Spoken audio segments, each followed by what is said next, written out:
Hey, good evening. Hello. How you doing? I'm doing okay. How are you doing? It's a I'm doing all right. it's a Sunday day, right? It's a chill out Sunday for you. Well, chilling out is not on the cards for me at the moment. Getting No? closer and closer to finals and everything. Oh, yes, that's not exactly well studying. Yes. So you're cramming. Mm-hmm. Yeah. Oh, always cramming. Yeah. So yeah. Well, I'm glad you took some time for this because this was one hell of a chapter, huh? Yeah. I always enjoy take. I'll always make time for this. This is always Mm. enjoyable. Oh. Hmm. They, it's the subject, right? It's like Mm-hmm. I am finding it much more than I even thought it was going to be. Like I thought it was a great idea, but um, Mm. I'm finding myself challenged every week with the Yeah. lessons of the chapter and trying to apply it and you know um just trying to find examples of what he's talking about and everything. But this one's more up my alley because it's like it's about communication and staying connected, which is something I've always been advocating and promoting since I've been out here on YouTube. Mm. One This one of the reasons I started my channel, you know. So absolutely, and this one is the. I'd say this one's especially good for any sort of venture that you're taking. I like especially for people who are like artists and stuff, anyone who's making content, um this is actually a perfect chapter for it. hmm I think it goes even beyond that. Like I look at it like just from my hobbies point of view, like from as a YouTube creator, you would look at it like from the artist and the musician, angle. Hmm. But it actually applies to any type of business venture, any type of Exactly. any type of goal that you have, where the end idea is to give it to an audience or Mm. or a group, if it's a product to sell it, if it's an audience, like to have them hear it or see it, you know, it, anything like that, where the end of it is actually going to be up to a consumer of some type. That's the word I was looking for. It They, yeah. I think the a saying that sort of sums it up is the old one that everyone gets wrong. The customer is always right, but everyone always forgets the part at the end where it goes, in matters of taste. It's right. They always leave that off, don't they? Mm-hmm. Right. They do. Absolutely. It's people love to use that saying, like, oh, you have to listen to what I say in every situation. It's when they're buying No, stuff. but you're How many right. times how many times have you heard of people like um tell stories of people at like coffee shops Hmm. or food places or even well um or like other places that aren't that they're providing a service that is, it's meant to be there. Hmm. To be fair, a food and coffee shop probably isn't a great example because No, because they could they be are for the, matters of taste. they are matters of taste. So the full context there, but it has been Mm, shortened to be used as an acronym and as a statement, often for customer service in general. Don't argue yes, with the customer, try to resolve it, like put it down. So it's been actually absconded from its original purpose, because it really was in matters of taste. In other words, with what they like and what they want, in a matter of keeping that conversation open and never losing track of what it is that they're interested in or that they want. Like, you know, it- exactly. yeah. So it's like you're not going to sell ice cream to somebody on a diet, So like, kind of. What? Well, Ah, you could, but like they're not going to appreciate it as much. You know what I mean? Like, yeah, that's not a good example because they're gonna feel real guilty afterwards. yeah, yeah. And you're really good if you can sell it to them and get them off their goal, but they're not going to Mm-hmm. appreciate it. Hey, Jean, welcome. Good gropes to you this Saturday here in the States. He declares the chat open to all who may opine or whine. What? And I do hereby declare this chat open to all who might opine or whine about the sacred grope. Okay, there we go. What? All right, let me bring it up. Let's get this show on the road here. This is a Yeah, big chapter we got going on here. We're up to 7 already out of what, 10? I think we have 10. 10. Yeah, 10 And chapters. and, and then a final review and boom, pull it all together. But this chapter 7 starts off with know your environment from inside out and connection. Uh, Mm-hmm. most most people think first of what they want to express or make, then find the audience for their idea. But you actually have to do the opposite. You must work the opposite angle. Thinking first of the public, you need to keep your focus on their changing needs, the trends that are washing through them. Beginning with their demand, you create the appropriate supply. Do not be afraid of people's criticisms, because without such feedback, your work will be too personal and delusional. You must maintain as close a relationship to your environment as possible, getting an inside feel for what is happening around you. Never lose touch with your base. This is like a very popular saying of mine. I'm kind of famous in certain circles for saying, read the room. Like, Yes, and yeah, you got to read it's the room first if you've got a product to sell, if you even have a exactly. of getting it out. And Yeah. and something that I noticed a lot of people don't that there's is quite a common thing for people to do when they're trying to sell a product or some kind of art is to actually let themselves be isolated and deluded from their customer base, and they sort of veil it in the disguise of I'm just trying to be original. Mm-hmm. Yeah, I do. I do. But and it's going to be interesting when we get to try to get the story in there to help expand on the Mm, concept. But he starts in the book, of course, with a quote in referring back to his roots. Robert Greene will always refer back to 50 Cent, and like the way they do these chapters, like he always starts that with a quote before he gets into the story of what this is going to mean. And this one is from Malcolm X. I knew that the ghetto people knew that I never left the ghetto in spirit, and I never left it physically any more than I had to. I had a ghetto instinct. For instance, I could feel if tension was beyond normal in a ghetto audience, and I could speak and understand the ghetto's language. Malcolm X. And so that kind of leads us into the story about how 50 would stay connected. But I feel this because Malcolm X was there with a purpose, right? Like this quote yep. actually represents it. So staying connected to what fired that purpose, life in the ghetto and the oppression, in feeling like, what little we get is not going to be enough unless we keep fighting. If he didn't keep He's that feel of what was going on there, no one would yeah. listen to him, He's you a know? perfect example of someone who kept his um ear to the ground and like and actually listening and knowing what the people are feeling. Mm-hmm. Mm-hmm. And against the tide too, because there was Mm, there was at the time on one side, well, we've got this and we're gonna just play nice, because we're moving forward. We'll just sit over here in mm, Malcolm going, no, like now's the time we speak up and say, little bits are not enough. Like we gotta go for the full deal. Like we're going forward. And we can't his main thing was we can't wait for it to be given to us. We must take it. Like that was his whole thing. Like yep. we we're tired of sitting here and waiting for you to give us what we know we deserve. We're just now we're pushing hard and we're going to take it.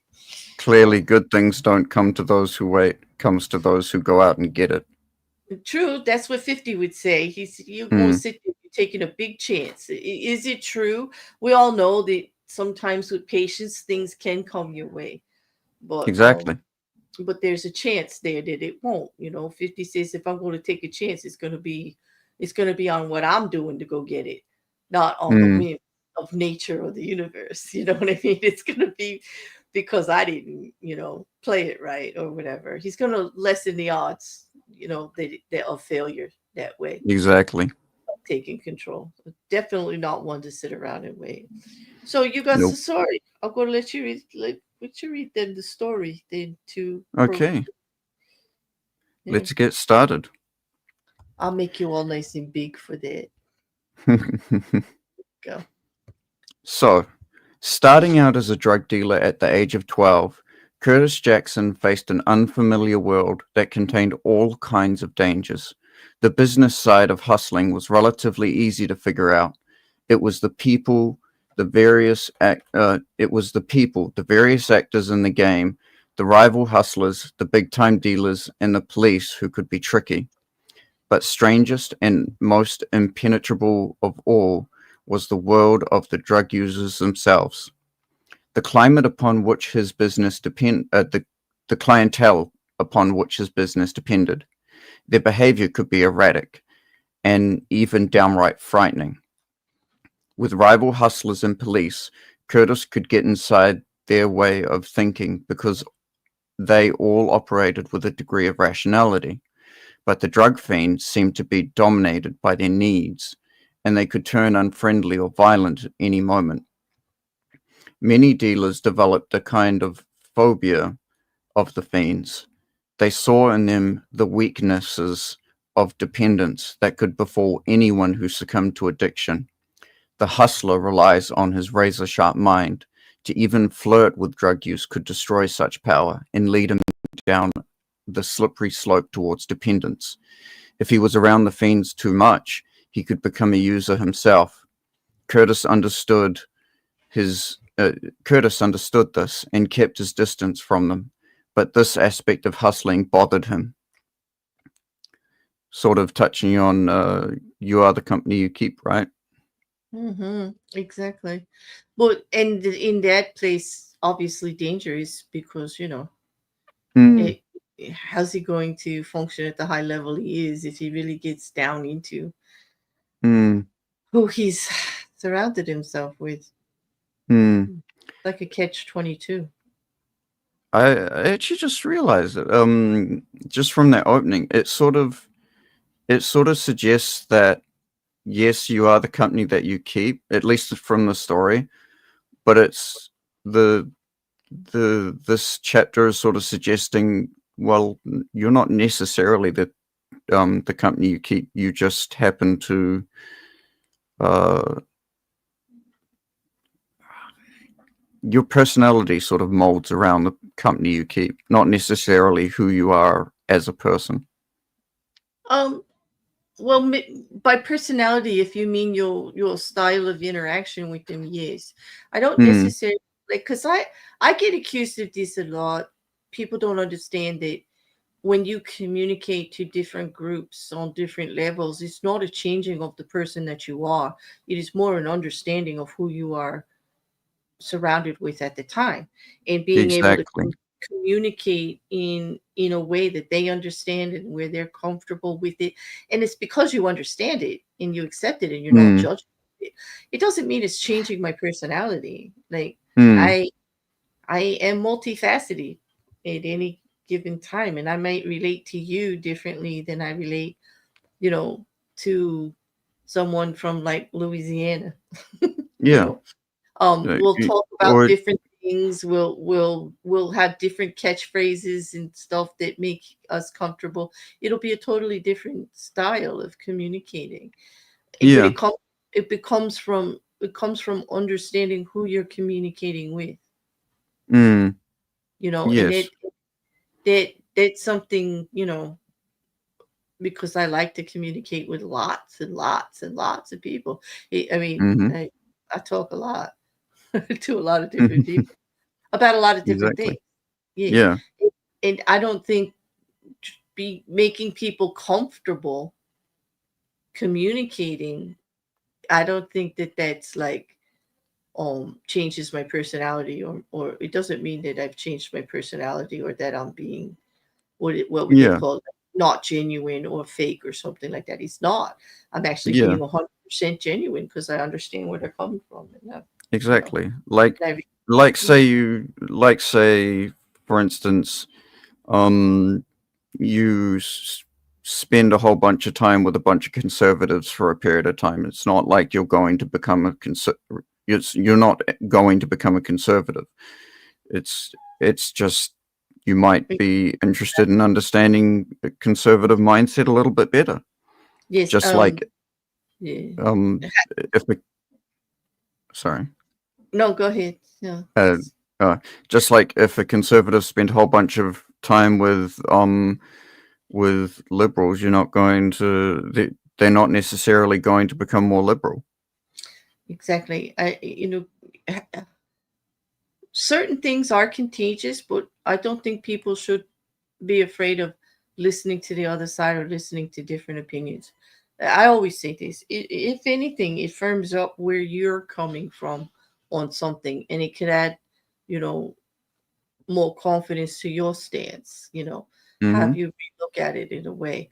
But if you're afraid to find out what the other side is actually saying, that's the fear. It's the fear, and then you have to really challenge yourself as to why. Does it mean that you don't really think you're coming from a good solid point, or are you being I judgmental? Like, are you I do closing think yourself? Yeah. uh, I do think people who are afraid of looking at the other side are probably more often than not as confident in their own position, and in fact are intimidated by the prospect that their ideas might get challenged and they might agree with something on from a perspective that they find or they deem as um immoral in a way. And you know what? And the book deals with that, especially in the beginning chapters. If you are, that's fear. That's Mm, fear that you need actually the group to tell you, That's fear that, like, and this gets used against you. That's why the chapters of this book are so important in getting your power back, your personal power back and control. Because this one thing I see a lot out here is that a group will actually have the certain mindset that if you even investigate the other side, talk to the other side, um, you know, anything, that you're disloyal and that you're not really who you say you are, or you're not really believing what you say you believe just because you're talking to someone who doesn't believe the same as you. And I call Mm-hmm. that crap. I call that manipulation. I call that coming from That's a cult behavior. It's it's straight called, up cult behavior. and it's very And common in the social platforms that I deal with. It's, and they hate when you call it a cult, but when you can't actually listen to anything on the outside of it, that's cult mindset. Sorry, it is. When mm-hmm. you are calling people disloyal because they actually talk to people that have different opinions than you, when you're saying that you're not honoring like the group It's that culture, language. yeah. It's that use Mhm. of in-group, out-group language. When people And, start using that, that's when it's and you know what? I yeah, I have I have really kept to myself about that a lot because I've been a victim of this from the very first day that I came out here on the social platforms. And I'm not going to be quiet about it anymore. I'm going to say exactly how I feel about it. That is a childish, very immature aspect that shows a not grown mind, that shows a not grown mindset, that is someone entrenched, that whole group is entrenched in fear and control. And this is what exactly. we're and that's why this book speaks to me, like in a way. Like you would think, okay, I'm an older white lady, okay, from America.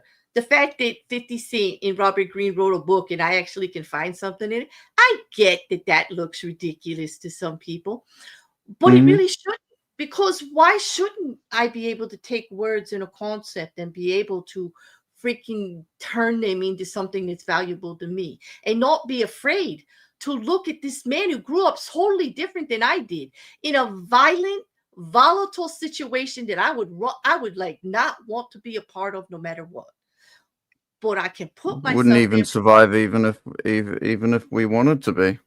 Exactly. And you yourself too, right? Like, Mhm. the only thing you have in common with 50 Cent is you both like rap in your men. Everything else is Mhm. totally opposite. Yep. But you can relate to what he's saying, right? And so, like, Absolutely. I am so against people that do that. I find it childish, immature. And I always used to say, you've heard me say this since the day we met. It says more about them than you. Don't listen. Exactly. Let them show, what do I say? Let them show their ugly ass, right? It's Yep. not it's not about you. You don't have to engage, you don't have to make it relevant. Like, there's nothing wrong with talking to everyone in a situation and not cutting yourself out from communication with everybody else. Anybody who asks you to do that, I mean, listen, before Elon took the fact that you couldn't see what other people liked, which is one of the best things that he did, because one of the things that I was a victim of the most is like, oh, you liked that person's post, you must agree with every freaking thing they said in their whole life. Yeah. And I'm like, oh, yeah. Like, I had to put up with that if I had a wrench on a creator's channel. I had to put up with that if I was in a public chat. Like, and I'm like, here I am exploring as a curious creature in this universe of socials here, trying to find my way and not limiting myself to one mindset in one freaking community, one genre or whatever. And I'm getting blackballed by everybody because I won't pick sides, or I won't cut people off, or I won't judge a situation I'm not in. Does that make Exactly. sense? Yeah, Or at and I least didn't. that you don't have or at least that you don't have a decent understanding of. Exactly. Without all the information. And to get all the information, you actually have to talk to people. Mhm. Like, yeah. So, like, the hell with that, I say. And I'm sorry I derailed your story. Let's No, no, continue. it's okay. But I just felt like it just struck me how strongly I feel about that. And I'm tired of being quiet about it, really. Mm. No, that's fair. Understandable. Okay. Let's continue. Mm-hmm. One particular occasion, the fiends were suddenly avoiding him, and he could not figure out why.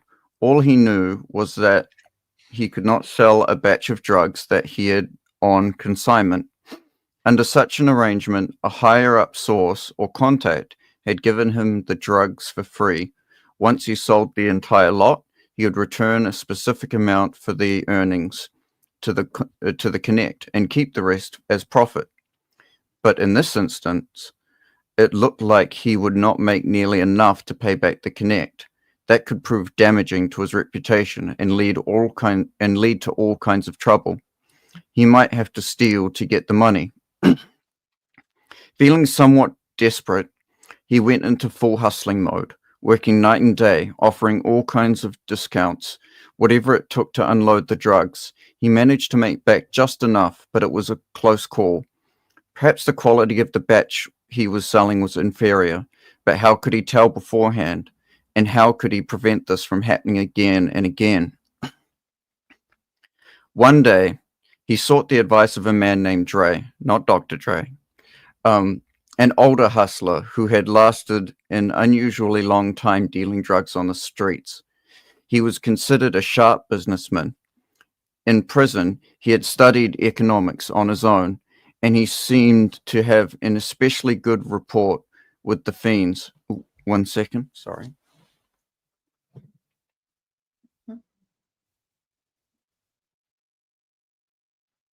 Oh, I don't know. He had to mute for a second, so hold on one.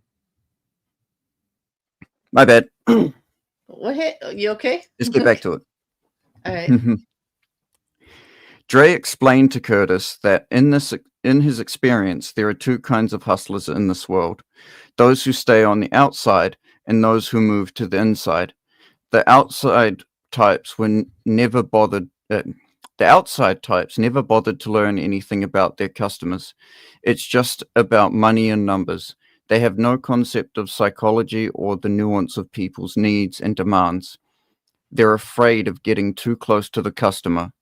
That might force them to reassess their ideas and methods, like how we were talking before. It is that sort of mindset, I guess, that a lot of people have been conditioned that if you spend too much time with a certain group of people, you become them.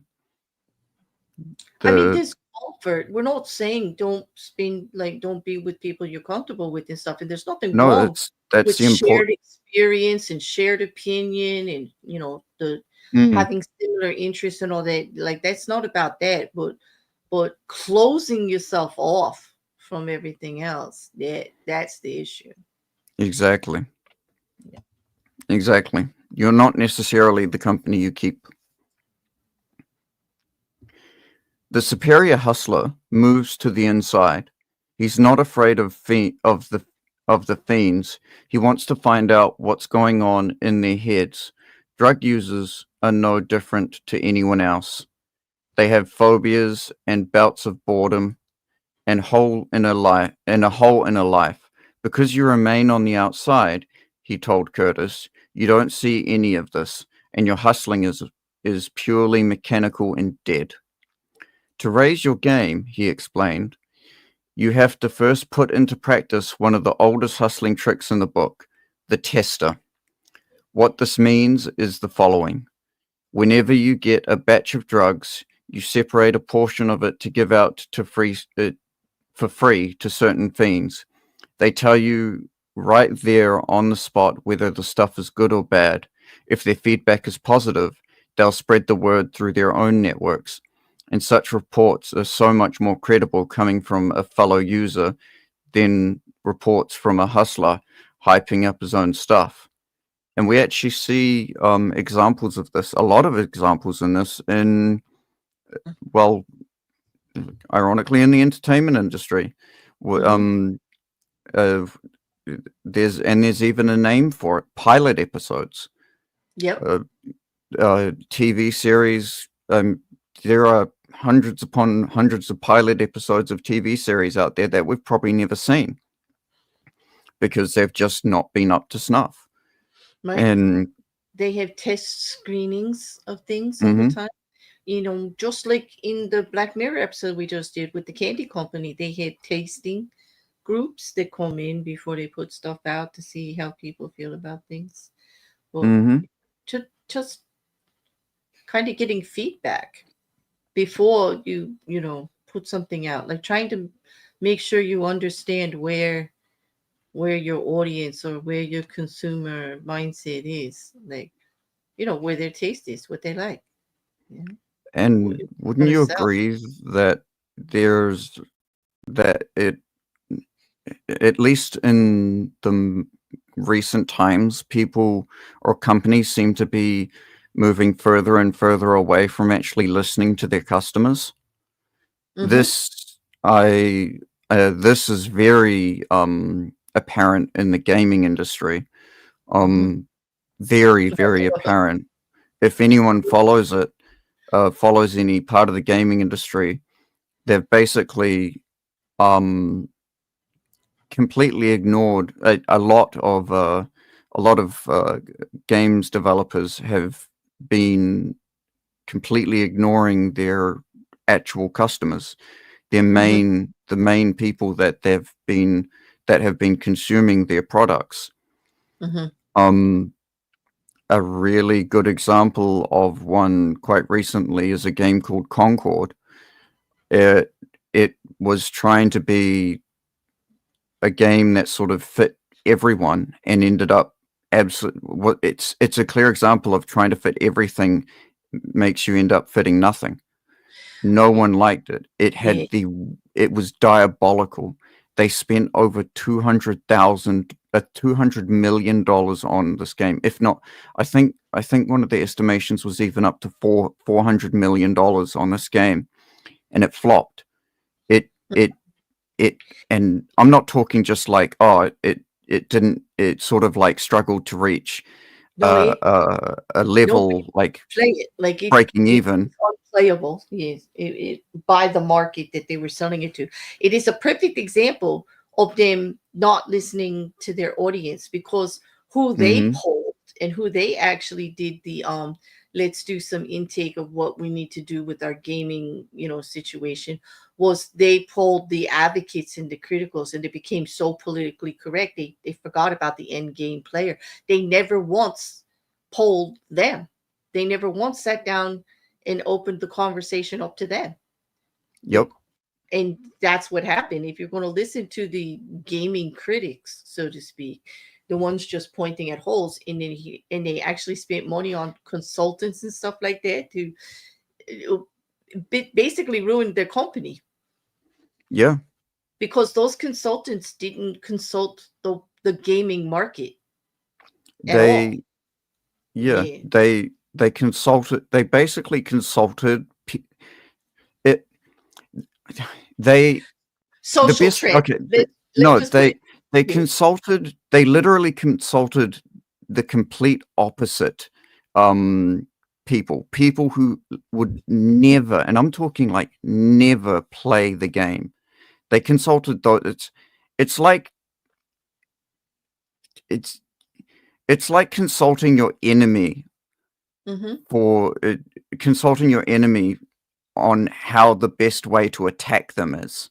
It's Exactly. Like it they're going to tell you the truth. They're just going to, like it's like then it's yeah, you're going to get useless. this absolutely distorted version of what really needs to happen. Mm-hmm. Yes, because yeah. I mean, I know, I give them great credit for trying to address the complaints and the critics about some things in gaming that seem to leave out certain groups and things like that, and wanting to Absolutely, be more open to everyone. But how about more open to everyone who's actually playing games? The and do it gaming. or Yeah. and do it organically. Mm-hmm. People people people are funny. We are some of the smartest out there, and we're some of the dumbest out there, all at the same time. And one of Mm-hmm. the things is we know we tend to know what we like, and we can tell when someone is pandering. Wouldn't Mm-hmm. you agree? Like more often than not, people will. people can pick up when a company is trying to just pander to them. Yeah, just to be manipulative, just to like, treat them like you don't know any better and we're just gonna like pull one over on you. Mm, The Yeah, that's mm. right, Jim. That's who they were. The actual they. Scary people that no one can name nor provide any evidence to their actions. Yes. They were like, your company is not going to be successful because like you don't have this, that, or the other thing. But they never actually pulled real gaming people into the conversation to show it. It was just horrible. I could have, and I could absolutely name a whole bunch of Hmm. who they might be, but like we don't Hmm. need that kind of Yeah, I we don't don't need need that. that kind of issue. Was this we stuff, Tonto? My channel will disappear overnight. You do that shit. Mm, I don't, and I'm not, afraid of the conversation. I'm just saying it doesn't really do us any good to put labels on anything particular. mm. It's just that we're not people that were actually consuming the game or funding the company in any way. They were not the market. The people that had the most Actually, input into that conversation were not the market, and that's you the know problem. what? There is one company that I'd be happy to call out, and that's Sweet Baby Inc. Hmm. They are a they are essentially what I generally refer to when I'm mentioning they.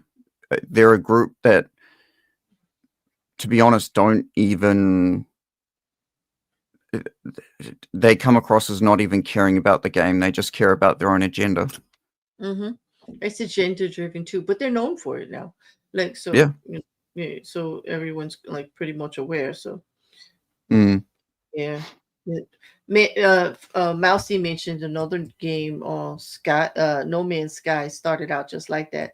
Well, it changed. Well, thankfully they Mm. pulled it back and actually started listening to the people that are gaming and using it Yeah. because it would be absolutely insane. They're one But of the few exceptions to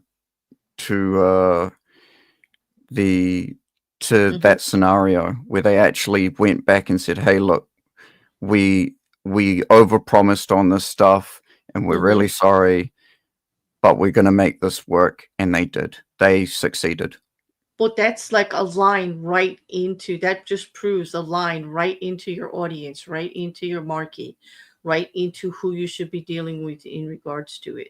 Like They, that's although I that think they're more of a lesson in over promising, of not over promising yeah, stuff. but when their audience complained about it, like you said this and then you didn't do Mm, that, they responded. That's what I'm talking about. yes, Like they're a lesson in how you keep those lines of communication, how you deal with that. You surround yourself with the people that are actually using your game and everything and listening to them, and how because important it is to listen to feedback if they sometimes. weren't, they wouldn't Mm, have known how upset they were about being overpromised, and they wouldn't, they would have just kept mm, going. But they obviously had a mechanism in place to hear what people were saying, which is good. So exactly. just like, we all wouldn't choose the drug dealing way to do it, but rather than he's actually listening to the customer at this point, right? That's what he's doing. Yeah, He's exactly. Yeah. And so it's like, in a more 50 kind of way, he explains Mm, it. But we can translate that to everyday life for everybody else because, exactly. yeah. So, if the feedback is negative, you'll have to adjust and find some way to cut it and to cut it. Offer illusions, apparent 2-for-1 deals with a capsule simply loaded with dust, whatever it takes to unload it. But you must always operate with feedback on the quality of your product. Otherwise, you will not survive on these streets. Once you have the system in place, you use it to cultivate relationships with your most reliable fiends. They Hmm. supply you with valuable information about any kind of change in tastes that are happening. Talking, talking to them, all you get all kinds of ideas for marketing schemes and new angles for hustling. You gain a feel for how they think. From this inside position, the whole game explodes into something creative and alive with possibility. Curtis quickly incorporated the system and soon discovered that the drug fiends were not at all as he imagined. They became erratic only when you were not consistent in your dealings with them. They valued convenience and fast transactions, wanted something new every now and then, and loved the thought of any kind of deal, which, to be honest, is quite a lot like YouTube. You don't you agree? If you're infrequent with your videos and stuff, your views tend to, I mean, we've all seen it with other channels, views tank when very few channels actually stay afloat with infrequent posting. I mean, Most, some are known for it, and if that's the habit from the start and that's what people expect, it's one thing. It's when you it's set up not the norm though. yeah, it's not the norm. People want to see consistency. They definitely, if they like watching your stuff, they want to see some stuff out there. But and it's also just keeping up the schedule that you get them familiar with. Like if you're Hmm. going to be doing it like so long one way, if you're going to change it up, you really need to listen to them. You really need to tell them ahead of time and stuff like that. Because that's when I see the most people just like falling off, and then they've got Exactly. nothing. And then they do a live or whatever, and they wonder why like nobody's there. Like, Hmm. nobody's heard from them in 6 months, and to Mm. the point where they're not using the community tab. They're not like, they're not out there on the socials explaining what's going on. I mean, everybody needs a break, in real life. Nobody has to stay the same all the time. Hmm. Creators are constantly changing. I know myself, my content changes up, you know. It becomes highly concentrated in one area and in another, I'm all over the place. But I let people know what's going on and I listen to them too.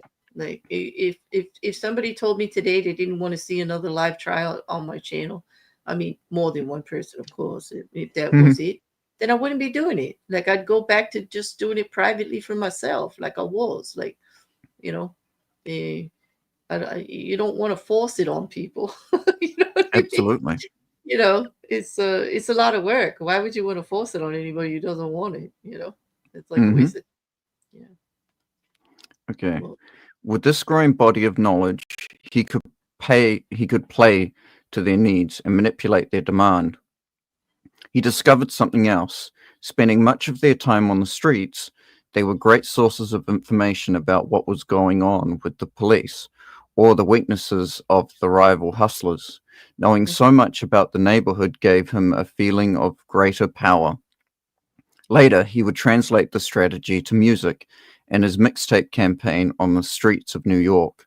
Maintaining a close connection to the tastes of his fans, he would alter his music to their responses and create the kind of sound that had a versatile appeal, something they had never heard before. After the remarkable success of his first two commercial albums, Curtis, now known as 50 Cent, stood on top of the music world, but his sense of connection, so vital on the streets, was fading in this new environment he now inhabited. He was surrounded by flatterers who wanted to be in his entourage and managers and industry people who saw him only as dollar signs. His main interactions were with people in the corporate world or other stars. He could no longer hang out on the streets or get first-hand looks at the trends that were just starting up. All of this meant that he was flying blind with his music, not really sure if it would connect anymore with his audience. They they were the source of his energy and spirit, but the distance separated them was growing. Other stars seemed to not mind this. In fact, they enjoyed living in this kind of celebrity bubble. They were afraid of coming back down to earth. 50 felt the opposite, but there seemed to be no way out. Then, in early 2007, he decided to start up his own website. He thought of it as a way to market his music and merchandise directly to the public, without the screen of his record label, which was providing which was proving quite inept in adapting to the internet age. Soon, this website transformed itself into a social networking site, like Facebook, for his fans. And the more he delved into it, the more he began to sense that this represented much more than just than a marketing gimmick. It was perhaps the ultimate tool for reconnecting with his audience, and that's pretty similar with what you do with Discord, right? We we talk with each other. We get to know how people are feeling about certain videos, stuff like that. Mm-hmm. Yeah, there's lots of different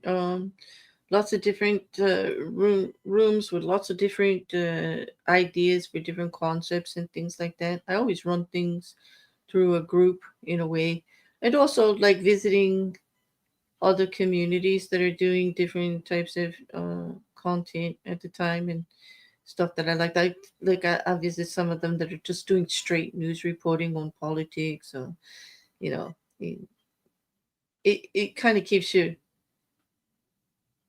eyes open as to what people are consuming, and it's refreshing to see that a lot of the people that are watching my channel are watching all these other channels too, like Mm. in different areas and types of content different types of content. And I'm always taking suggestions on things to check out. Like people throw stuff at me constantly.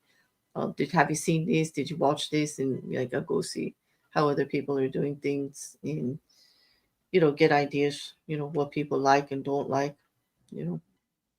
What people want to hear. I think, Yeah, but still staying in your lane. Like, yeah, I'm not gonna be like, I can't like change everything overnight. Like there's, I'm me. But exactly. I do have a lot of wide varieties of interest, and can explore different things. Like I figure like I know I'm a little weird too and nerdy. So like I'm a little careful. Like I do talk to people before I put something out there because Mhm. something like I think you stopped me on the like I was just joking, but we was talking about the making. I was watching with you the making of weaponry um Mm. on one, and then another one was there was somebody who spoke about gun rights and stuff, and he was like we were going to like watching videos on shooting ranges and stuff like that, and how far things can shoot and what they can go through. That's not the kind of content people would expect from me. Okay, No, I don't think people would be very receptive if you just posted a no, video of you like yes, mag dumping an M16 yes, into a gel or dummy. yeah, or anything like that, even though it's something I'm interested in, it's not something I'm interested in putting out as content or doing anything about. You see, you know what I mean? Like, Mm, yeah, exactly. mhm, yeah, but uh, uh oh yes, Jean, I'm sorry, I just see the question in there. You know, it did work. Yeah. Mm. Okay. First, he decided to experiment. As he prepared to launch a G-Unit record in the summer of 2008, he leaked one of the songs onto the website on Friday night. The next day, he refreshed the comments page every few minutes and tracked the members' response to it. After several hundred comments, it was clear the verdict was negative. The song was too soft, they judged. They wanted and expected something harder from a G-Unit record. Taking this criticism to heart, he shelved the song and soon released another, creating the harder sound they had demanded. This time, the response was overwhelmingly positive. This called for more experiments. He put up the latest single from his archenemy, The Game, hoping to read negative comments from his fans. To his surprise, many of them liked the song. He engaged in an online debate with them and had his eyes opened about changes in people's tastes and why they might have grown distant from his music. It forced him to rethink his own direction. To draw more people to his site, he decided to break down the distance in both directions. He posted blogs on his personal subjects, and then responded to his fans, comments. They could feel they had complete access to him. Using the latest advances in phone technology, he took this further, having his team film him on their cell phones. Actually, well, we that actually is exactly one of the people that exactly like one of our examples, right? Making Breaking down personal that distance. breaking down that distance to the audience by giving them more of a personal contact when we get to it. Yeah. It's Mm, very I think we'll find it very common in the music industry genre, like in that. mm, But also, I can give you an example of somebody on social media that does it. On mm, X, Christopher Moore, an author that I read, that Jin and I have been discussing lately. He just sent me a link to a new book. They he actually has a much more personal aspect on X, and talking about how he feels about life in general, and jokes about him being a waffle aficionado, and posts pictures of himself and comments about politics, a lot of comments about his political views too. But he puts a mm. different side of himself out there, different from the author. Like just he's the author, but he's much more personal. He interacts. I mean, he likes my posts. He talks back to you if you leave a nice comment, if he thinks you're funny and stuff. And he's very interactive, and it's outside of what he normally, does, So Mm, it's kind of nice. Some other ones are like that you follow on X or Instagram and stuff like that, like Red, very, very like one of the people, very listening to everybody. Um, exactly. Mm, you know it's come to the point where, like, now as a person who's not like really really famous, like when they like your posts, or if you say something nice to them and they actually answer you, and you get all like, oh, it's like they break down that wall, like you mm, don't really expect it, but yeah. it just shows Any you that you're in contact with their audience, like they really want to hear what people like and don't like and stuff. exactly. And it's good for them, because if you feel like you have access to them, or they're real people, you tend to, at least myself, you tend to support them more. Mm, And this day and age, like, these artists need support to help get things out there and get around. Like, it's exactly. yeah, Yeah. interaction is what they need. Yeah. So he posted blogs on personal subjects and then responded to his fans' comments. They could feel they had complete access to him. Using the latest advances in phone technology, he took this further, having his team film him on their cell phones wherever he went. These images were then streamed live on the website. This generated intense traffic and online chatter. Is our first one of our first IRL streamers. Mm-hmm. This generated intense traffic and online chatter. Fans would never know when such moments could happen, so they were forced to check in at regular intervals to try and catch these spontaneous moments. Sometimes riveting in their banality, other times made dramatic by 50s flair for confrontation. Membership grew by leaps and bounds. As it evolved, the website came to strangely resemble the world of hustling that he had created for himself on the streets of Southside Queens. He could produce testers, trial songs for his fans, who were like drug fiends, constantly hungry for new products from 50, and he could get instant feedback on their quality. He could develop a feel for what they were looking for and how he could manipulate their demand. He moved from the outside to the inside, and the hustling game came alive once more, this time on a global scale. And that's See, 50's story. Yeah. that's a perfect example. I mean, not one. You have to be able to put yourself in his eyes. I mean, in his Mm, life there. But it just shows how he did it. Like, how Robert Greene is focusing on how he made his way through it, you know. Um, his his approach to this particular skill set. mhm, mhm. Because like his quote in the book after the story is that the public is never wrong. When people don't respond to what you do, they're telling you something loud and clear. You're just not listening.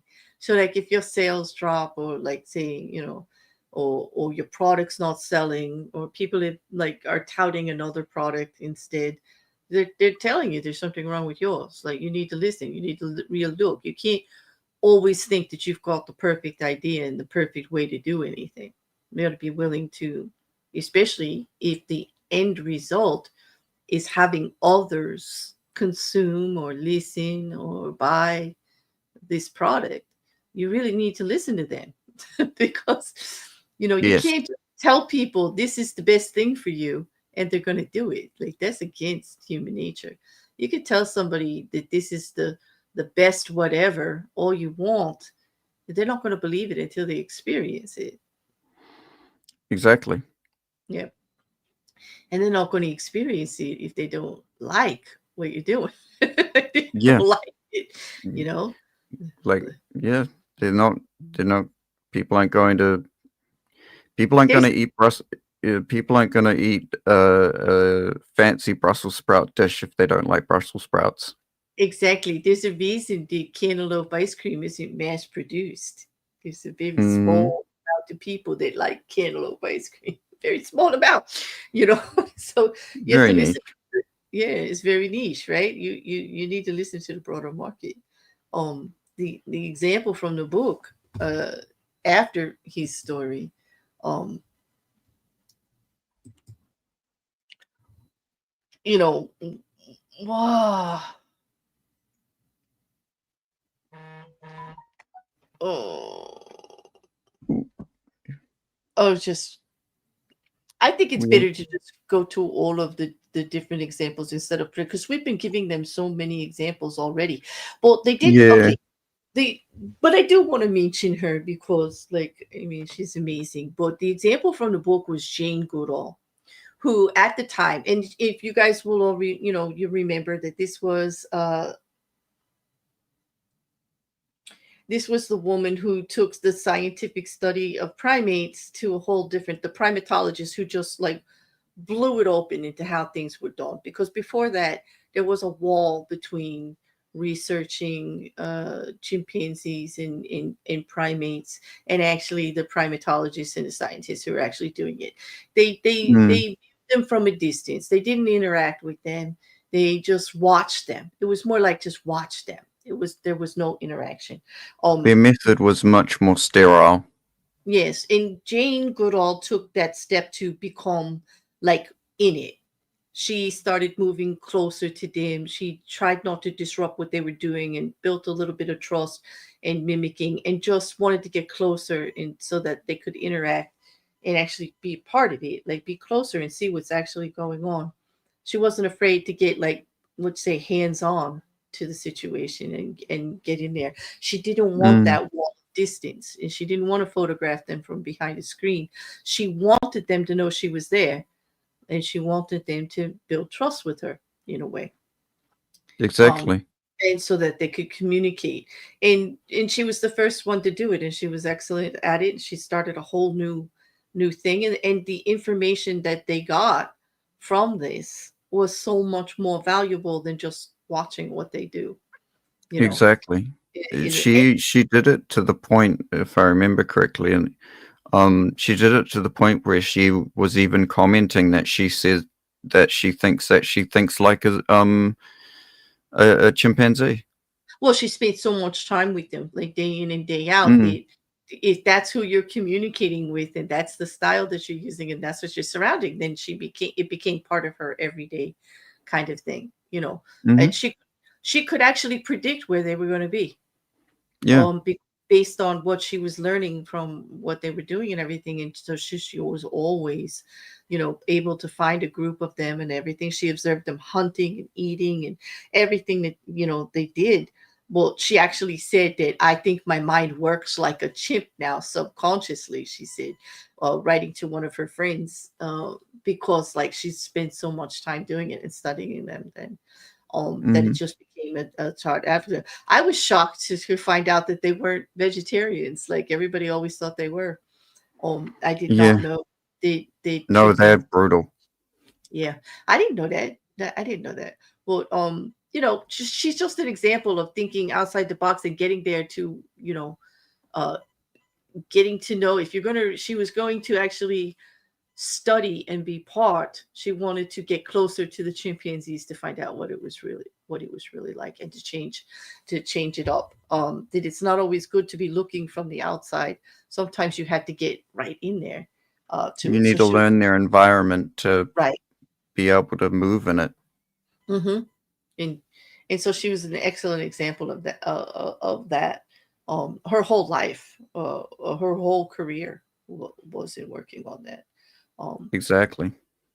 but then after, in the book, after they give us an example to look at, usually some famous person, historian or artist or whatever, someone that we can, point to how they did it. They want to change it to how we can do it, and try to give us examples of others in how they did it and how it could relate to everything that we're doing too. Um, and that's what he always calls the keys to fearlessness. He calls that other part the fearless approach, like who did it, like this is how they did it, and this was their fearless approach. They weren't afraid. They stepped out of the box, they took their power back, they dealt in reality, they approached it in an opportunistic way, right? This is everything Jane Goodall's doing, right? All of the steps so far in the book.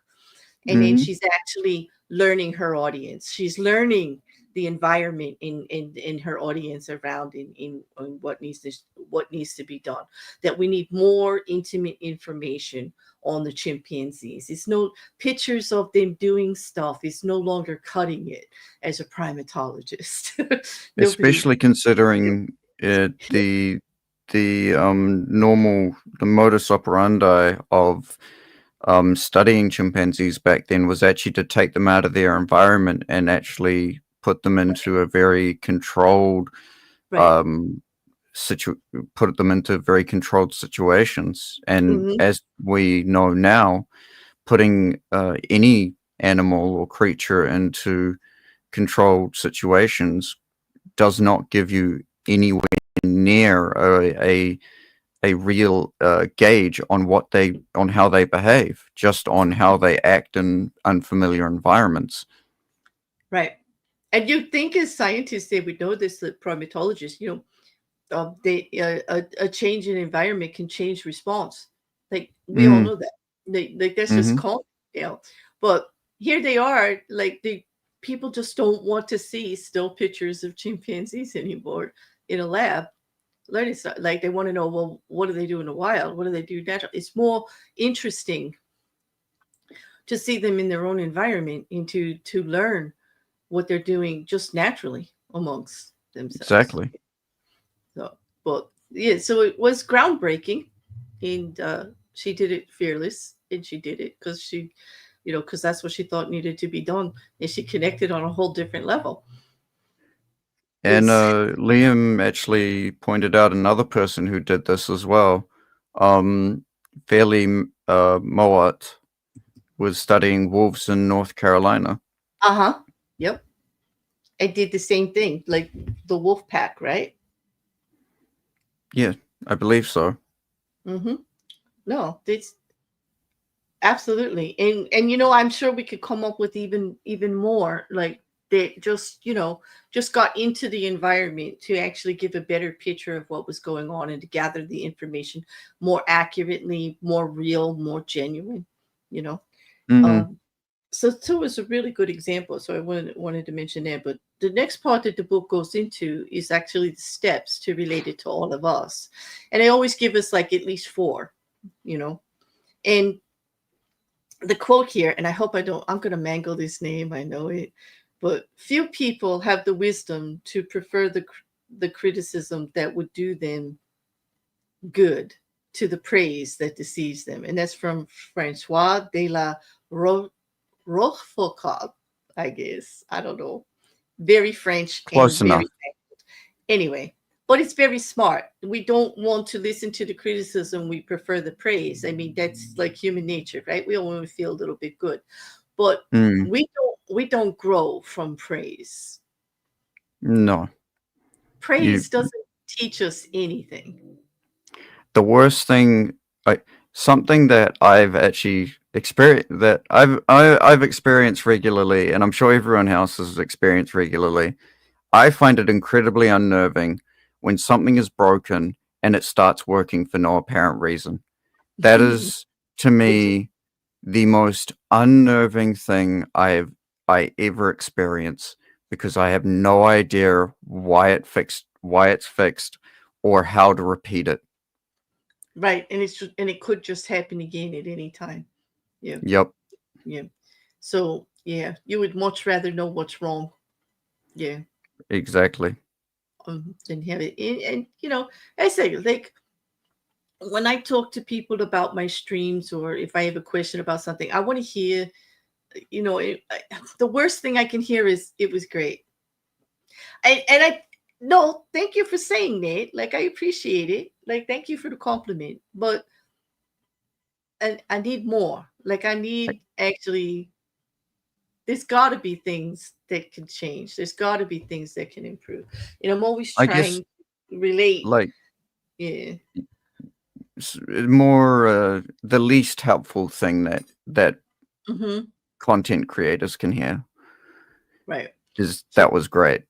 right. But it's also hard to be that vulnerable because Mm, people don't want to sometimes they don't want to give you the feedback because they know you put a lot of work into it. They don't want you to feel, like you're wasting your time or they don't want you to take it too personally. I don't think people trust that people really want to hear the criticisms, you know. mm, And then there's other people, especially out on the socials, who are just hypercritical about everything. Like they don't yeah. have a good thing to say about anybody or anything. Like so it's like you're always going between the two when you really just want honest opinion, like in the middle, just honest opinion about what you like and don't like about something. Um so it can be challenging to be able to do these steps, but it's absolutely necessary. So you just have to keep at it until you find the balance or the way that works for you in your endeavor, whatever it may be. You know, I Mm, mean, even just like PTA meetings at school and family. You know, my house, my mom used to try to have family meetings with me and my brothers and sisters. Oh my gosh. Even just like stuff like that, just being open to like what's going on lately, because we all had busy lives and stuff like that. What could be better around the house and what not, it was challenging, because you don't want to piss your mom off and tell her, all this stuff is not going right for you. But exactly. yeah, so I understand why sometimes people don't want to, tell you that things aren't working like really well. But it is important information to have because here's the thing: you can't fix what you don't know is broken. You can't Exactly. improve what you don't know is working. Like if you don't know it's not working, you can't improve it. And you're going to get, blindsided. You're not dealing in reality. You're not looking at the whole picture, you know? Yeah, and that sort of lends itself to like um a a really good exercise, which is try taking some kind of try taking criticism less personally. Mhm. Treat it more like just what it is criticism to evolve from. But it is It's hard it because, seems to be, yeah, it seems to be one of the hardest things to do nowadays, is to be able to have um to be criticized and not take it personally. A lot of Mhm. people, myself included, can sometimes take criticism very personally, because I mean, especially in a creative sense, you put a lot of time into what you're doing. So for someone to say something negative about it, you're like, oh. well, okay then, um, you're not appreciating what I've done, and it's not, and it's like people seem to miss the idea that like as hard as we work to put stuff together and create content for people, our effort in actually creating it doesn't matter. It's the end product. It is how the Yeah. end product comes across. Yeah, it is. And you understand, and you understand that. And I think that's why people don't want to come forward with suggestions and things like that sometimes, because they can recognize the effort and they understand like the process of what it takes to put things out. But it's really valuable. And I think we all do take things a little bit personally. We can't help it. Like they're talking Absolutely. about, they're like you said, they're talking about you, what you did, your product. Like so when we say don't take it personal, we mean overly. Like of course Mm, take it personal because you want to change whatever it is you did and put out in such a way. And it gives you the opportunity to actually open up the dialogue. Like if somebody says, "Oh, well, I don't like the way like you did this because it meant that," and you can say, "Oh no, I didn't really mean it to mean that. I have to do better at expressing what it really meant because what I mhm, wanted, the idea I wanted you to get from it was this." And so then you mm, learn that, well, you missed the mark, that they're not interpreting what you did the way you thought, so then maybe you mm, have to change or tweak a little bit on how you expressed it or how you conveyed it, put it out there, the drawing, the music, the commentary, whatever it is. If it missed the mark, it missed the mark with certain exactly. people, and you're not going to know that unless somebody tells you or asks. You don't know what Mm, people thought of it or what they took away from it unless you're communicating with them and trying to find out. I exactly. mean, that was one of the main reasons I wanted my library, my Discord, was to share ideas with other creators and back and forth, what's working, what's not working, to help people with not only their technical issues, but just in their content issues and stuff, and to have a platform to the base. There's 100 people Mm, in, maybe not 100 people talking all the time, but it gives you a source of people to go to ask questions and to try to get some feedback, you know, yeah. on on I, things. I don't know if this is going to translate well. This is just me freeballing it, but um, it's sort of I I guess in a way you don't want to take what they're saying as personal because what they're saying isn't necessarily personal against who you are as a person, but at the same time you kind of want to take personal responsibility for the failing in that specific area. I, I don't know if that makes any sense, but No, it does. It does. yeah, like Like, it's better to have control over. It's better to have the mindset that you have control over what's happening as opposed to blaming something else, saying, exactly. "Oh, well, the only reason that didn't work is because X, Y, Z, and I had nothing to do with it." And there are situations where that does genuinely happen, but they're Well, few and far between. if it's a tech issue or anything, but it's still stuff you can learn from. Like, it's still stuff Exactly. like you learned that, not to leave yourself open to it or how much it affected the audience, whether it's a big deal or not. Like, there are things that are out of your control, but not to the point where even the things that are out of your control that happen, it's how you respond to them and how you relay them to the audience and how it affects them. That's all very valuable and personal information to your endeavor. Like Mm. you know what I mean? Like even though like the weather, like you plan a big event and the weather ruins it, getting the feedback on what that meant to people, well, you should have had a holding tent somewhere just in case, maybe a Or rain you should date. have checked the weather sooner. Yes, but if it's something you're protesting, you're projecting into the future, you can't always. But to have a No. plan B and to let everybody know about the plan B, like say Mm. you did have that tent set up on the side where they could go, but you didn't convey the information adequately, so nobody knew, so nobody went over there. So everybody just left the event. So now you're Mm. finding out why they all just left the event because of the rain. And they're saying, well, you should have had a tent. And you're like, well, I did have a tent over here. They're like, well, we didn't know. Nobody ever told us. So because plan B didn't get activated, or you didn't have a good source of letting people have the information. So you learn from that. You learn from that, oh yeah, I should have communicated that better. We should have had big signs. We should have got on the loudspeaker and told everybody where that tent was, like, or Mm. something of that nature. You see what I mean? Like it's not, the weather isn't something you could control, but how we No. all dealt with the weather, and how the audience dealt with the weather, is something you need to know. Like, so you have to find a way to find out about it, and then do something about it for the next, endeavor. I just wanted to bring this one comment up, because I think this is very common when it comes to this, and when it comes to personal, like, criticism. I try to be as open to criticism as possible, because I really do want it. But sometimes in the moment, I forget I really do want it. I have definitely had to go back and thank people for saying what I needed to hear. And that, I just want to say that is very common. It's me too. Like, I could say me too. Absolutely. When you're hearing the criticism, you may not be as responsive, and you may not say the things that need to be said. Don't be afraid to go back and tell that person, thank you for telling me. I really learned from it.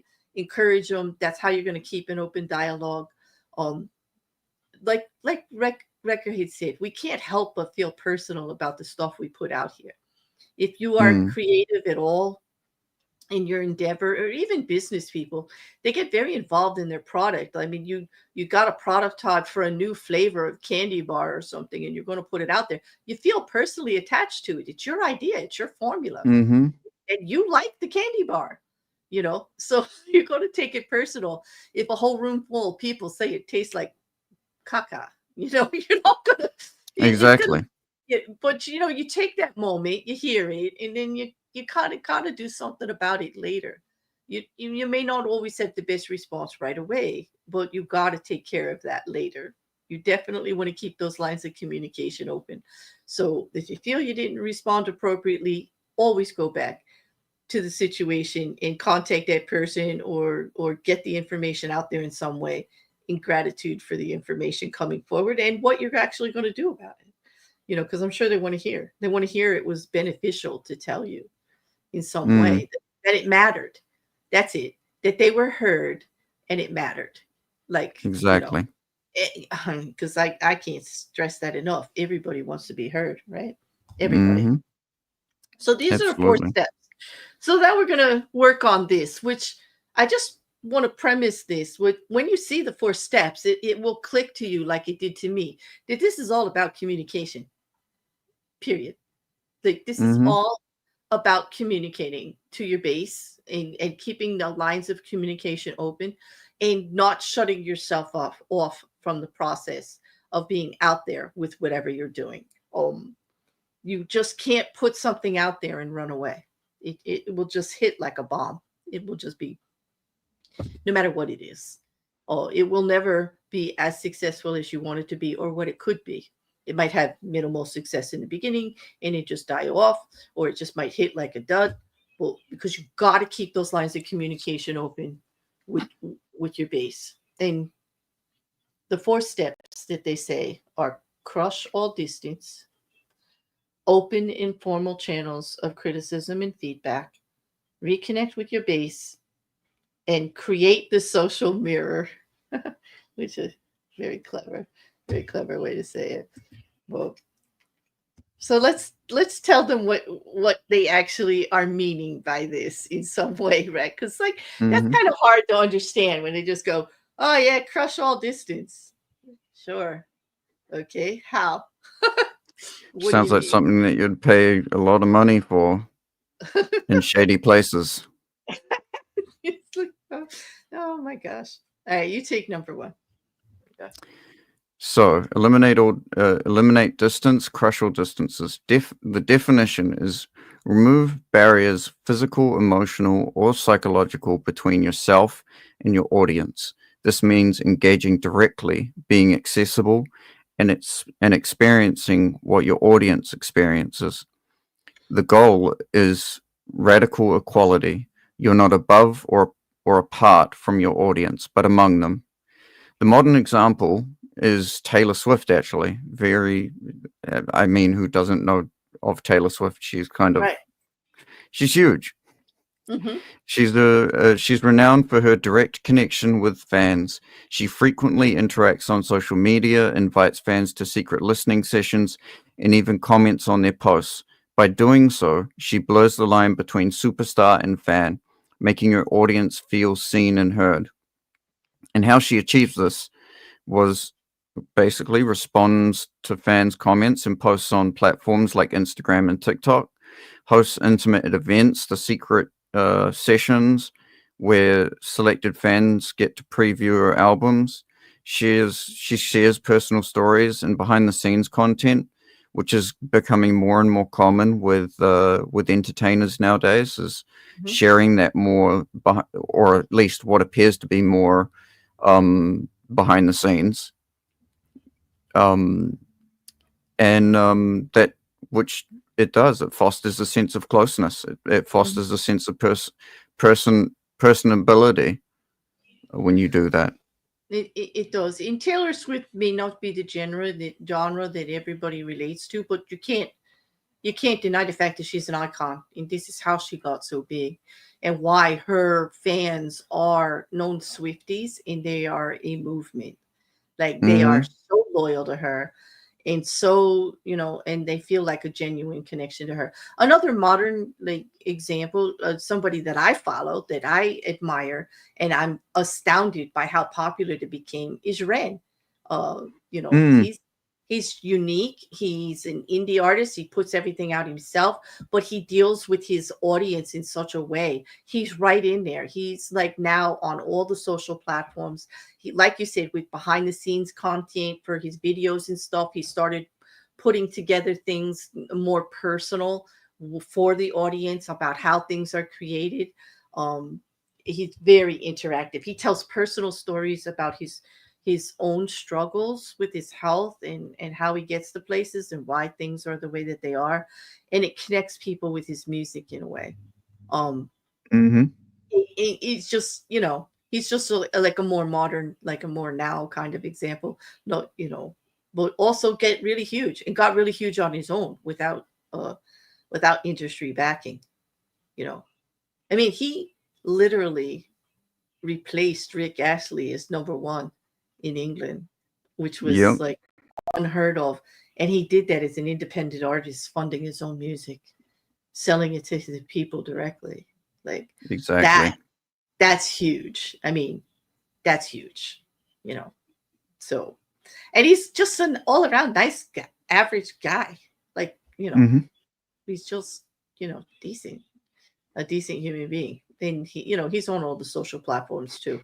I think social platforms these days have made it easier to connect with audiences that way. You can start a thread or a talk, or you can make a Substack, a blog, a web page, start a YouTube channel, do Instagram lives. Like there's so many different ways, Exactly. to get to get it out there. But definitely good examples of that. Just giving the illusion that you're right there with them.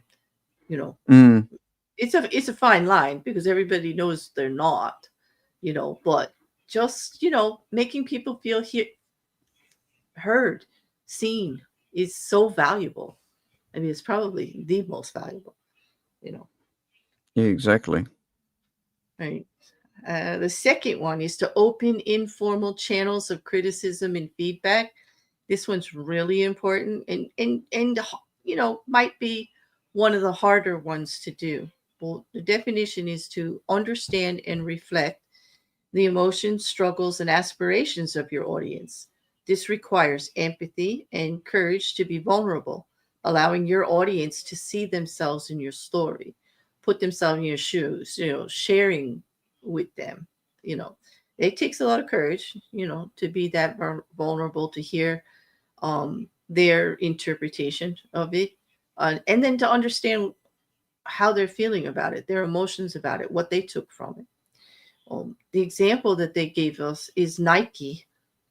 The Nike campaign ads, which through the years have been almost mini movements. Nike consistently crafts campaigns that tap into the emotional core of its audience, like the Dream Crazy campaign featuring Colin Kaepernick, which resonated deeply with those who feel marginalized or inspired by social justice movements. Now, it should be noted that that campaign was after called the big movement by Colin Kaepernick not to stand for the national anthem, and he took the knee.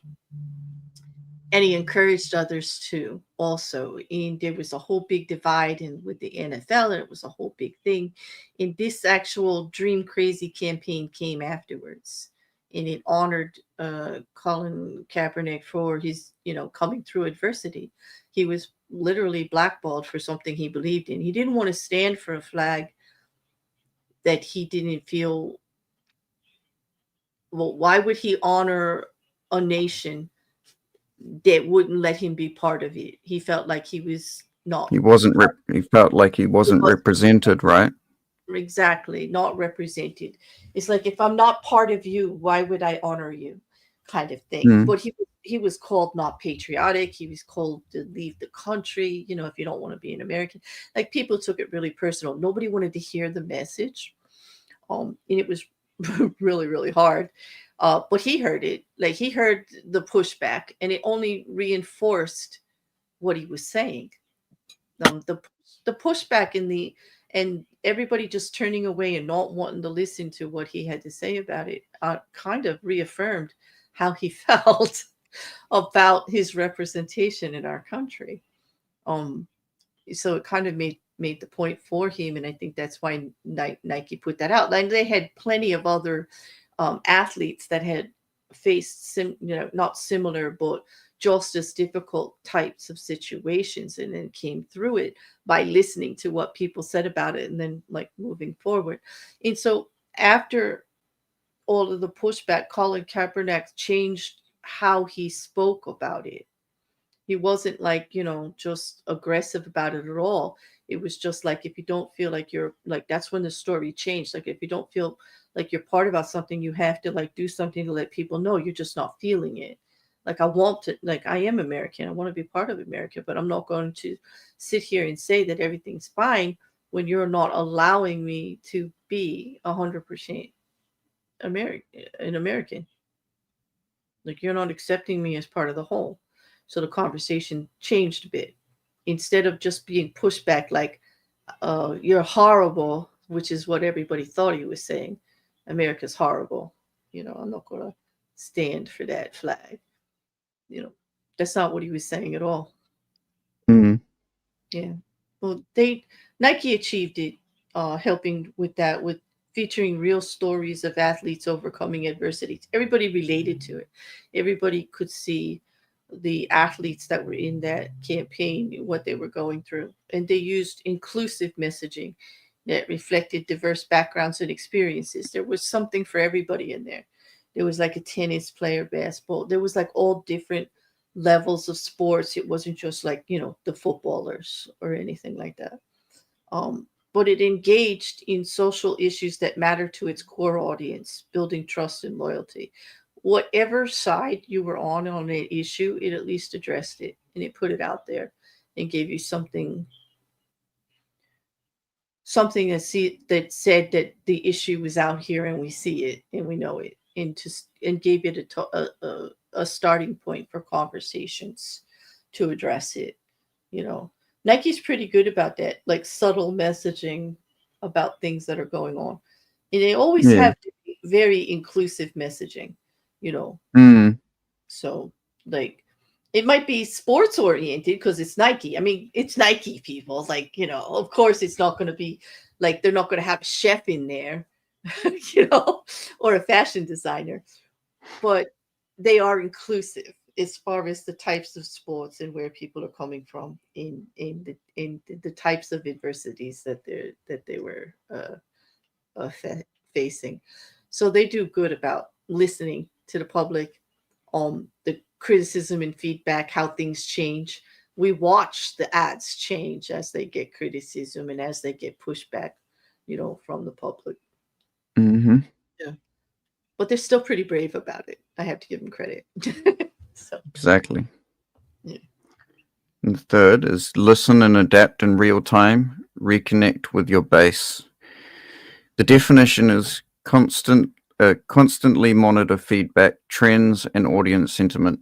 Be willing to adapt your message, product, or approach based on what you learn, rather than sticking rigidly to your own ideas. So it's once again, that's like taking what people say, taking what people say personal without taking it personal, and doing your best to shape what you're trying to provide to people, well, to their liking, while still maintaining your own fingerprint on it. Modern example is Amazon. They're a leader in using real-time audience insight to shape its offerings. By analyzing customer reviews, search data, and buying patterns, Amazon rapidly adjusts products, recommendations, inventory, and even launches new products that match emerging needs. And Amazon uses this by sophisticated data analysis to track customer behavior, quickly implements changes in product offerings and user experience, and empowers teams to act on audience insights without bureaucratic delay. I think everyone's pretty much seen Amazon's algorithm at work. How many times have we maybe spookily, maybe even just mentioned something that we're looking for, and then all of a suddenly it pops up in our Amazon suggested, or even in the Amazon ads that show up on our sidebars and stuff like that. They Yep. use they've taken using their customers' feedback to a whole nother extreme. It's crazy how they did it and how they do it. They're using technology to the best of it. They are literally keeping the pulse on their audience, on their selling base, constantly. They definitely have their finger on the pulse the whole time, and they're using all type of technology to do that, which you can't get any better real time information on what people want, but rather than looking at their browsing histories and stuff like that, which is what they do. They're gathering information just by what you're searching for. Like maybe we need to bring more of this or more variety of that, or better this. They have a whole review system, right, on there for the products themselves, and also for the delivery and their systems on whether you can do a review on just what it said, if the item was actually advertised appropriately, if it really was, on the delivery of it, on the ordering of it. Like there's the rating systems all throughout Amazon that way. And they don't just let that information sit there for months and months and months. It looks like it's real time. Like things change daily on Amazon, you know. They Exactly. Yeah, and just that thing with Mrs. Cassandra says that even just thinking about it, that wouldn't necessarily be Amazon, but maybe Google in our phones like Apple. I swear to God, I just think I talk to somebody about something, and then I start getting ads for it all over the socials and on my phone. It's so bizarre. Like, how does that happen? Like, really? I mean, they're tracking like everywhere you go, what you watch on YouTube does it with our home pages. Like they track where we go, what we watch, and then they try to offer us other selections along the same lines, right? Not always. For me, it doesn't always work because I might go to a whole bunch of places just out of research. It doesn't mean I want my whole for the next 2 weeks my home page to just be full of that kind of content. But they're tracking where you go, what you do, trying to get a line on, what their audience wants, what we're all feeling about it, you know. Exactly. Yep, And Minority Report, precaps, they're working out what you want next week. Yep, yep. They're in our heads, I swear. I know, Mrs. Cassandra, it can be a little creepy. It really can. Especially if you don't remember looking at an ad or looking at a page or something like that, and all of a sudden, like, this stuff is coming at you all over the place. You're wondering how they know. How do they yep. know this? Yeah, I don't know. And the last one is Oh yeah, wait. Let me just. That wasn't on the thing. There we go. Ah, this is my favorite. Eh, I'll read it because I know you got a lot to say about this one. How's that? Then be genuinely yourself. Create the social mirror. The definition is authenticity is critical. Audiences can sense when someone is being fake or pandering.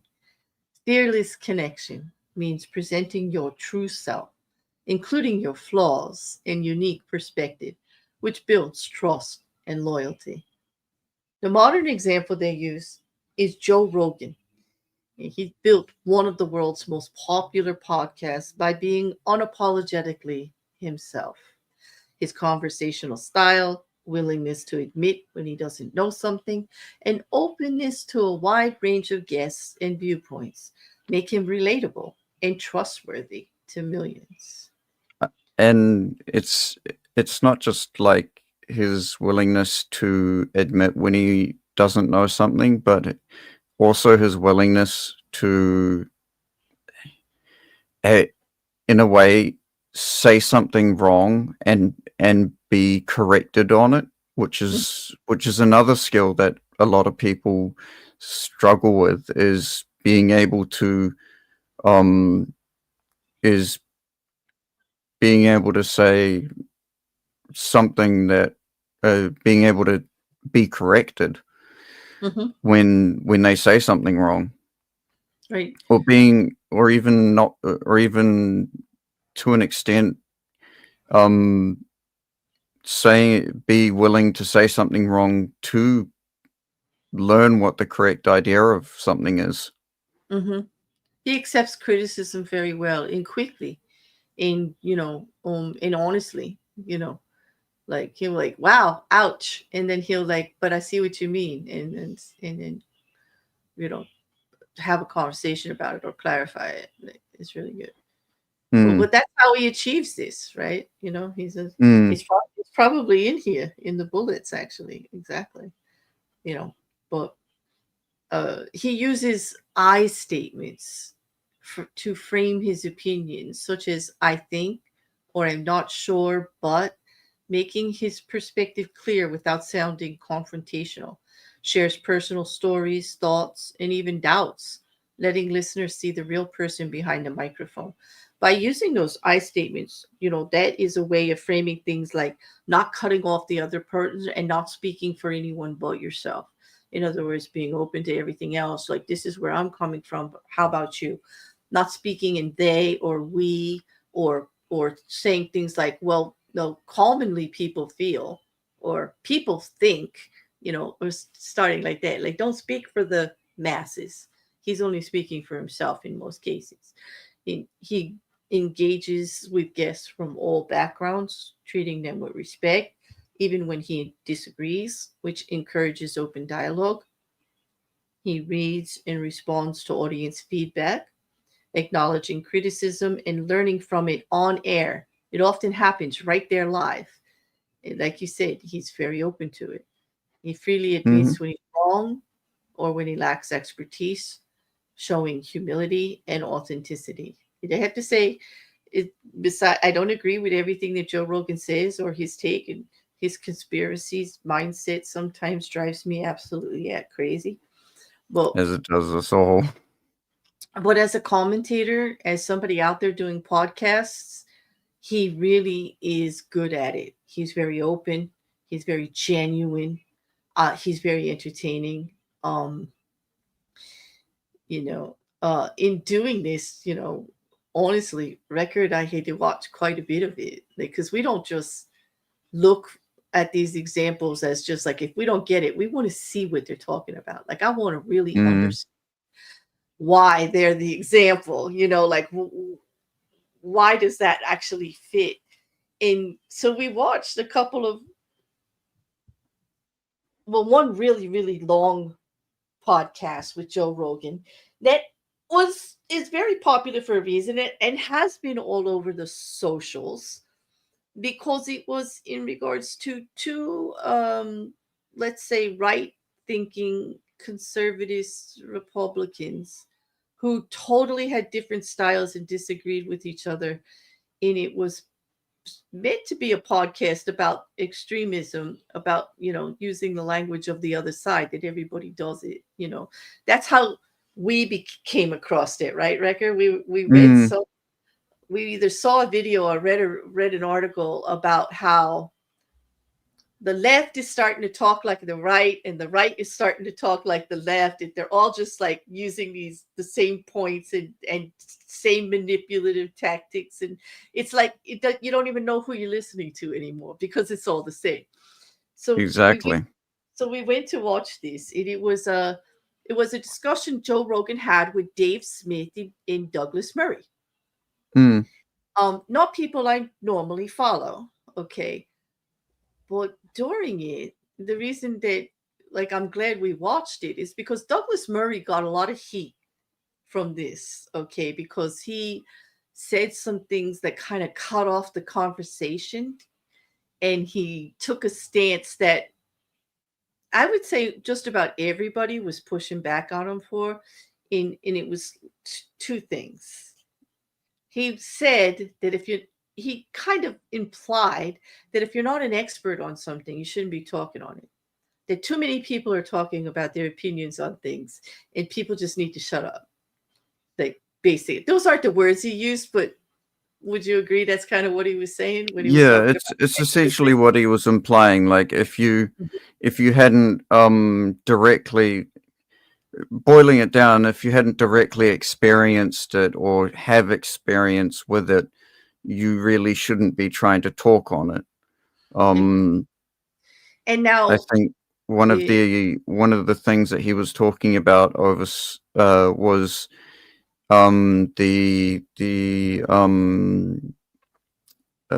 one of the other people on the show was talking about the Palestine thing, right. and this guy hadn't been to Palestine, but Yeah, what is he his said, name? His name have you ever completely disappeared out. it was Dave Smith. Dave Dave, Smith said, yeah, but Dave said, yeah. Dave Mhm. said, uh, you shouldn't, or basically said you shouldn't be talking about it if you haven't even been to the country. Oh, the one who said that was Douglas Murray. He said it to Dave Oh, Smith. It was Dave, yeah. I thought, who was talking about Palestine. He was giving an Oh, opinion, and he was talking about the history in the culture in things that were happening in Palestine. And the guy was like, "Have you ever been there?" Right? Douglas Murray's like, "Have you ever been there?" And he's like, "No." He's like, "Well, then you really shouldn't be speaking on it." And he's like, "What? Like, if have you ever been to Palestine, Rekkr? no, Have you definitely not. have you been to Israel? No, no, Do you have somewhat of an opinion about what you see going on over there?" of course. I don't know anyone who doesn't. And so does everybody in the free world. Like, for Douglas Murray to say that, you can imagine the heat he was. You can imagine how the socials lit up, right? You can just imagine. But he took it even farther because Dave Smith was actually talking about some historical facts that led to this conflict. And this man actually said, "Well, if you're not a historian, you really shouldn't be talking on that either." This man, and in the irony of it is that Douglas Murray often talks of the history of things and loves history and really gets into it. And he's not a historian, and he does it regularly in all of his arguments about everything. So Hmm. let's just say that Joe Rogan's audience and most of the free world did not really miss this opportunity to remind Douglas Murray what a hypocrite he was, especially when they went back and pulled some of his old footage that showed that he was saying that everybody should have an opinion about things if you can research it and this and everything. And then all of a sudden he's saying, no, we need to stop people from having opinions like this. Because I think what he meant was there's too many people talking about stuff they don't know about, but he said it in such a way to shut the conversation down that it was offensive. Petty. I think he meant misinformed conversation, which was not Yeah. what Dave Smith was happening. So him choosing that moment to make a stance against the misinformed conversations that are happening everywhere. And we all have a certain feeling about that. We can tell when something's bullshit and we wonder why somebody has a platform to spread it, especially if it's harmful, you know? Mhm. And I think that that's the stance that he was going for, but the way he expressed it, because he was pushing back on a conversation and an opinion with somebody else, was just totally wrong and missed the mark. Because Dave Smith was not speaking without valid information. Like, it wasn't misinformation. You know, he just didn't like his take on it. Like, and he was like, you shouldn't be, you know, you shouldn't be talking on it. And it was so offensive to Dave Smith. And I watched Joe Rogan listening to these two go back and forth, and he only interceded a little bit. But when that happened, Yeah. he was like, oh man, like, no, like, everybody talks about everything. Like, he interjected kindly and softly without insulting either one of them, which is why I think he's the perfect example of this, because that is how Joe Rogan is. He wants to hear what both sides have to say, but he doesn't want to judge either one for having their opinion. He wants their opinion out there. But Exactly. he wanted to say, hey, like, that's a little much. Like, you know, you can't shut down the conversation, because then he said then nobody would be talking about anything. Like he said, like, I wouldn't have a podcast, you wouldn't have a podcast, you wouldn't have a podcast, like none of you would be talking about anything. But he did it so unapologetically and kind of putting humor on himself and everybody else, you know, because later, when everything came out and Douglas Murray was actually getting a lot of heat, we watched another podcast of his because we didn't want to just watch the controversial one, right? So what was he? I forget who it was. His name was Cameron something. He's like Cameron Haynes. Right, and he's like a health guy, like marathon. He's a bow hunter. Right. It was an interesting guess. I don't know like where he was coming from a lot, but this came up. The whole thing with Douglas Murray and Dave Smith came up because of all the heat Douglas Murray was getting on the socials and all. And Joe Rogan said something typical Joe Rogan that kind of, you know, emphasizes why he's the perfect example here, because he said, you know, Douglas Murray was being very hypocritical. Like, it's true. He changed his stance. We don't know why he changed his stance and why he chose like to do that, you know, the way that he did that. And, you know, and it was very hypocritical because now he's getting all this heat. People can pull other things he said where he said the exact opposite, and he's shutting down conversation now. And why? Because he's usually has good arguments against things, and he's usually more open. And he said, and although I totally disagree with him on this, that the shutting down of conversation and all, and that he was being hypocritical, and he does deserve the heat he's getting for this. He said, it's not like I wouldn't talk to him about other things. It's not like he wouldn't be back on the show for another conversation about something else. That he was like, I totally disagree with what he did. It was wrong. Like, he's getting the heat because, like, you don't shut down conversations like that. You weren't listening to the other person. Well, at the same time said, like, he made a mistake, and I'm not going to talk to him about this, you know, and rub it in. But it's not like I'm not going to go to him for other things. He's a great resource for talking about other subjects on history and things like that. Like, he didn't make it an all or nothing situation. Like, he kept it contained to what it was, and he didn't blow it up, you know. And I found that quite admirable because that's very human. This shows a lot of empathy. It shows a lot of connection to the audience that you know, we all feel people make mistakes. We're all human, right? Everybody makes mistakes. But we should be judged by that mistake and not like the future. Like, that Mm, mistake is not everything we're ever going to do or say for the rest of our lives. And it's not yeah. everything we've ever done. Like, that's the other thing. It's not everything we've ever done in the past with his relationship with Joe Rogan and the show and everything and the good conversations that they had where he didn't act like that, you know. So it was a great balance. I actually had a lot of admiration for him with that. It was very entertaining, besides the fact that he proved in that podcast, and I don't mean like to take over this whole conversation on you here, Rekkr, but when that man talked about boxing and his love of boxing, and he's giving the history of stuff, and he and Cameron are going back and forth about all of these fights and stuff like that.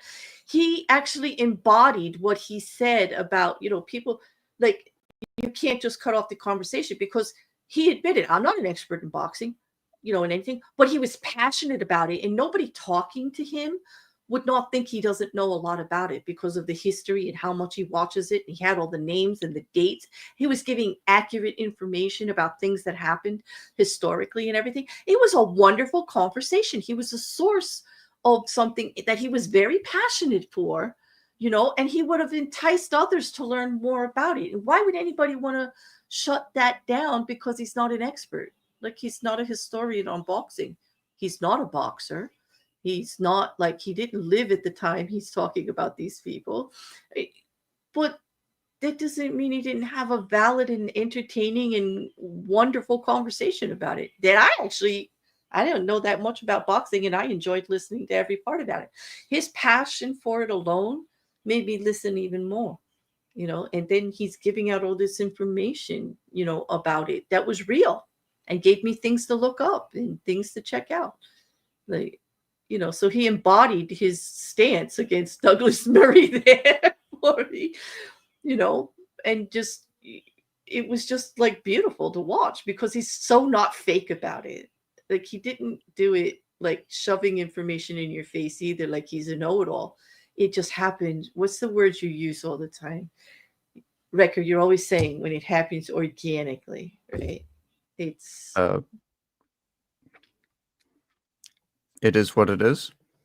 no, when you say it happens organically, like I just said it. Oh, yeah. Yeah. But you also say that it is what it is all the time to me. Yeah. But and Yes. I'm you're probably shocked I talked so much about Joe Rogan, because like you had to drag me kicking and screaming to watch the first Joe Rogan stream, didn't you? Mm-hmm. Yeah. I mean, he was rough at the beginning. I Yes. fully understand that. Well, I had a preconceived notion because of my experience in the past, but I'm glad that I opened myself up to it, because he's a perfect example of creating the social mirror. More people relate to Joe Rogan than not, if you give it a chance. Yep. Seriously. Um, here's a guy who was a Democrat, who then people thought he was a Republican, but I actually think he represents as an independent, to tell you the truth. I think he's on both sides of things. I like his style. He doesn't talk like he's party this or party that. He talks issue this and issue that. So I have to give him some respect there. I don't agree with a lot of his politics, but that doesn't mean I want him not to talk about it, because I learn a lot from him. The one thing I learned listening to him is why he feels the way he feels about certain things in politics, and why he has the stance he has on certain things. And I think it's valuable. Open dialogue like that is probably some of the most important dialogue you can have. I wish that more did it. There's too much of the talking heads who are either one side or the other, and not actually explaining the whole situation to us. And it makes it very difficult for people to make up their minds. It causes tribalism and us versus them. And I can't stand it, to tell you the truth. Yeah, it goes back to if you close yourself off to stuff, then like you become very narrow-minded. You don't learn or understand why something might be happening in the current social climate, because you're so wrapped up in your own sort of decision or your own sort of life. Yep. You know, because he's totally not the kind of guy I would be hanging out with, like, or even my brothers. Like, he's into bodybuilding and everything. He's into all of these, like, they were talking about all these modern therapies for stem cell and stuff. Like, he's the guy that goes to the oxygen bar, you know, and stuff like totally things that I wouldn't, you know, it's a little too California for me and everything. And he's really into his physique, which is something you related to because you're into, you know, physique and bodybuilding and being the best you can physically, which, you know, that a lot of people are like that, but it wasn't something that I related to, you know, on that level. So just to see some of the things he was passionate about and just him being all honest about it and not worrying about whether people are going to judge him or not. Like, he knows people make fun. Here's the other thing. He knows people make fun of him for who he is and what he is and what he's done in the past. He knows it. And he accepts it because it is, like you said, it is what it is. Like, you know, he takes it all in good humor because he can actually look at himself and laugh at himself for some of it. You ever hear him, like, yeah, I think even in some of these serious conversations, if it comes up and he'll refer back to like some of my conspiracist type thinking, he actually will point it out, you know, that people don't get that and I don't expect them to, you know, and of course they're going to make fun of him, you know, and he's just fine with it. He's just fine with it, you know. He, so I got, you know, like I said, he's like really genuine. It's refreshing. Yeah, he's a good example of someone who's, well, I think we already touched on it, is someone who's not afraid to be wrong and be corrected. Like, many times he's someone who he's been talking to on a show has corrected something that he said that he originally thought was fact but wasn't, and he took it in his stride and corrected himself and said thank you and thanked them, and like, well, that changes it a little or not, like, you know, he looked at it and admits it and goes right with it, and is grateful for the information, you know. And it's good. He thinks really good on his feet, and he's very, but not aggressively. He's not aggressive about disagreeing at all. I've watched, like, everything that I've watched on him, he has never shut down a conversation. Even when he absolutely, totally disagrees about something, he doesn't shut the conversation down. He doesn't use language that stops it. He wants to hear the other side. You know? As long as they're listening with him too. I mean, I have heard him like, well, if you're not going to listen, we're not going to talk about it, you know, kind of thing. If somebody's not being open, you know, or challenge them to be more open, he will, you know.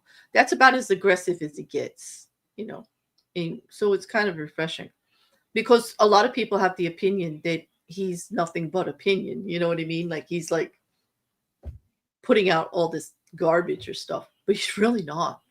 He's having conversations, two-sided conversations. And it's not as easy to find on the internet anymore as it used to be. So I kind of really like it. Well, 2 hours in, we're getting to the last part now. Like, and another French name that I'm gonna let you mangle this when you read it, and I'll just go to the perspective and read that when you're done. That's my new strategy. Let's see how well I butcher it. A really intelligent man feels what other men only know. Baron de Montequeso. Montequeso? It's close enough. Close enough. No, wait, I just moved the whole thing over. Baron de Montesquieu. Yeah. Is it Q? Q-U? Yeah, I think it's Montesquieu. Montesquieu? Baron de Montesquieu. Oh, yeah. You did good. You did good. All right. So the book always does a reversal of perspective. In other words, you may have had this concept before, and we're going to turn it all upside down. In to really hammer it home, the idea on how to use the concept of chapter 7, which is about communicating and not separating yourself from those you're trying to be your audience or your base or your customer, you know, you know the general public, all of that. So the reversal of perspective for chapter 7 is science and the scientific method are very powerful and practical pursuits of knowledge that have come to dominate much of our thinking for the past few centuries. But they have also spawned a peculiar preconception that to understand anything, we must study it from a distance and with a detached perspective. For example, we tend to judge a book that is full of statistics and quotes from various studies as carrying more weight because it seems to have that requisite scientific objectivity and distance. Science, however, often deals with matter that is inorganic or has a marginal emotional life. Studying such things from a detached perspective makes sense and yields profound results. But this does not translate so well when dealing with people and creatures who respond from an emotional core. The knowledge of what makes them tick on the inside is missing. To study them from the outside is merely a prejudice, often one stemming from fear. Dealing with people's experiences and subjectivity is messy and chaotic. Distance is cleaner and easier. It is time to reevaluate this preconception and see things from the opposite perspective. Knowledge of human nature and social factors, the kind that is often most valuable to us, depends on knowing people and networks from the inside, on getting a feel for what they are experiencing. This can best be gained by an intense involvement and participation, as opposed to the pseudo-scientific pose of the intellectual addicted to studies, citations, and numbers, all designed to back up their preconceptions. This other form of knowledge, from the inside, must be one that you come to esteem above all others in social matters. It is what will give you power to affect people. To the extent that you feel yourself to be distant and on the outside, you must tell yourself you do not understand what you are studying or trying to reach. You are missing the mark, and there is work to be done. Exactly. Damn, damn. That kind of like puts it all into frame there. Mm-hmm. Like Nick, if you're talking about conversations involving, like if you're in debate, I can see where studies and statistics and bringing up facts is going to help. But if you're having a conversation about an issue or a situation that needs to be resolved, or something that is got an emotional response on the socials, like you know, it's Basically, having a I think what you're getting at is like when you're having a deep conversation with someone or touching on a social subject, not so much letting yourself get caught up in the I guess in a sense the scientific method of or like a professional debating type mindset where you're constantly thinking, oh, that's a logical fallacy or that's a logical fallacy, stuff like that. mm-hmm, And just and actually taking what someone said um more charitably, I guess. I could be a way of putting it.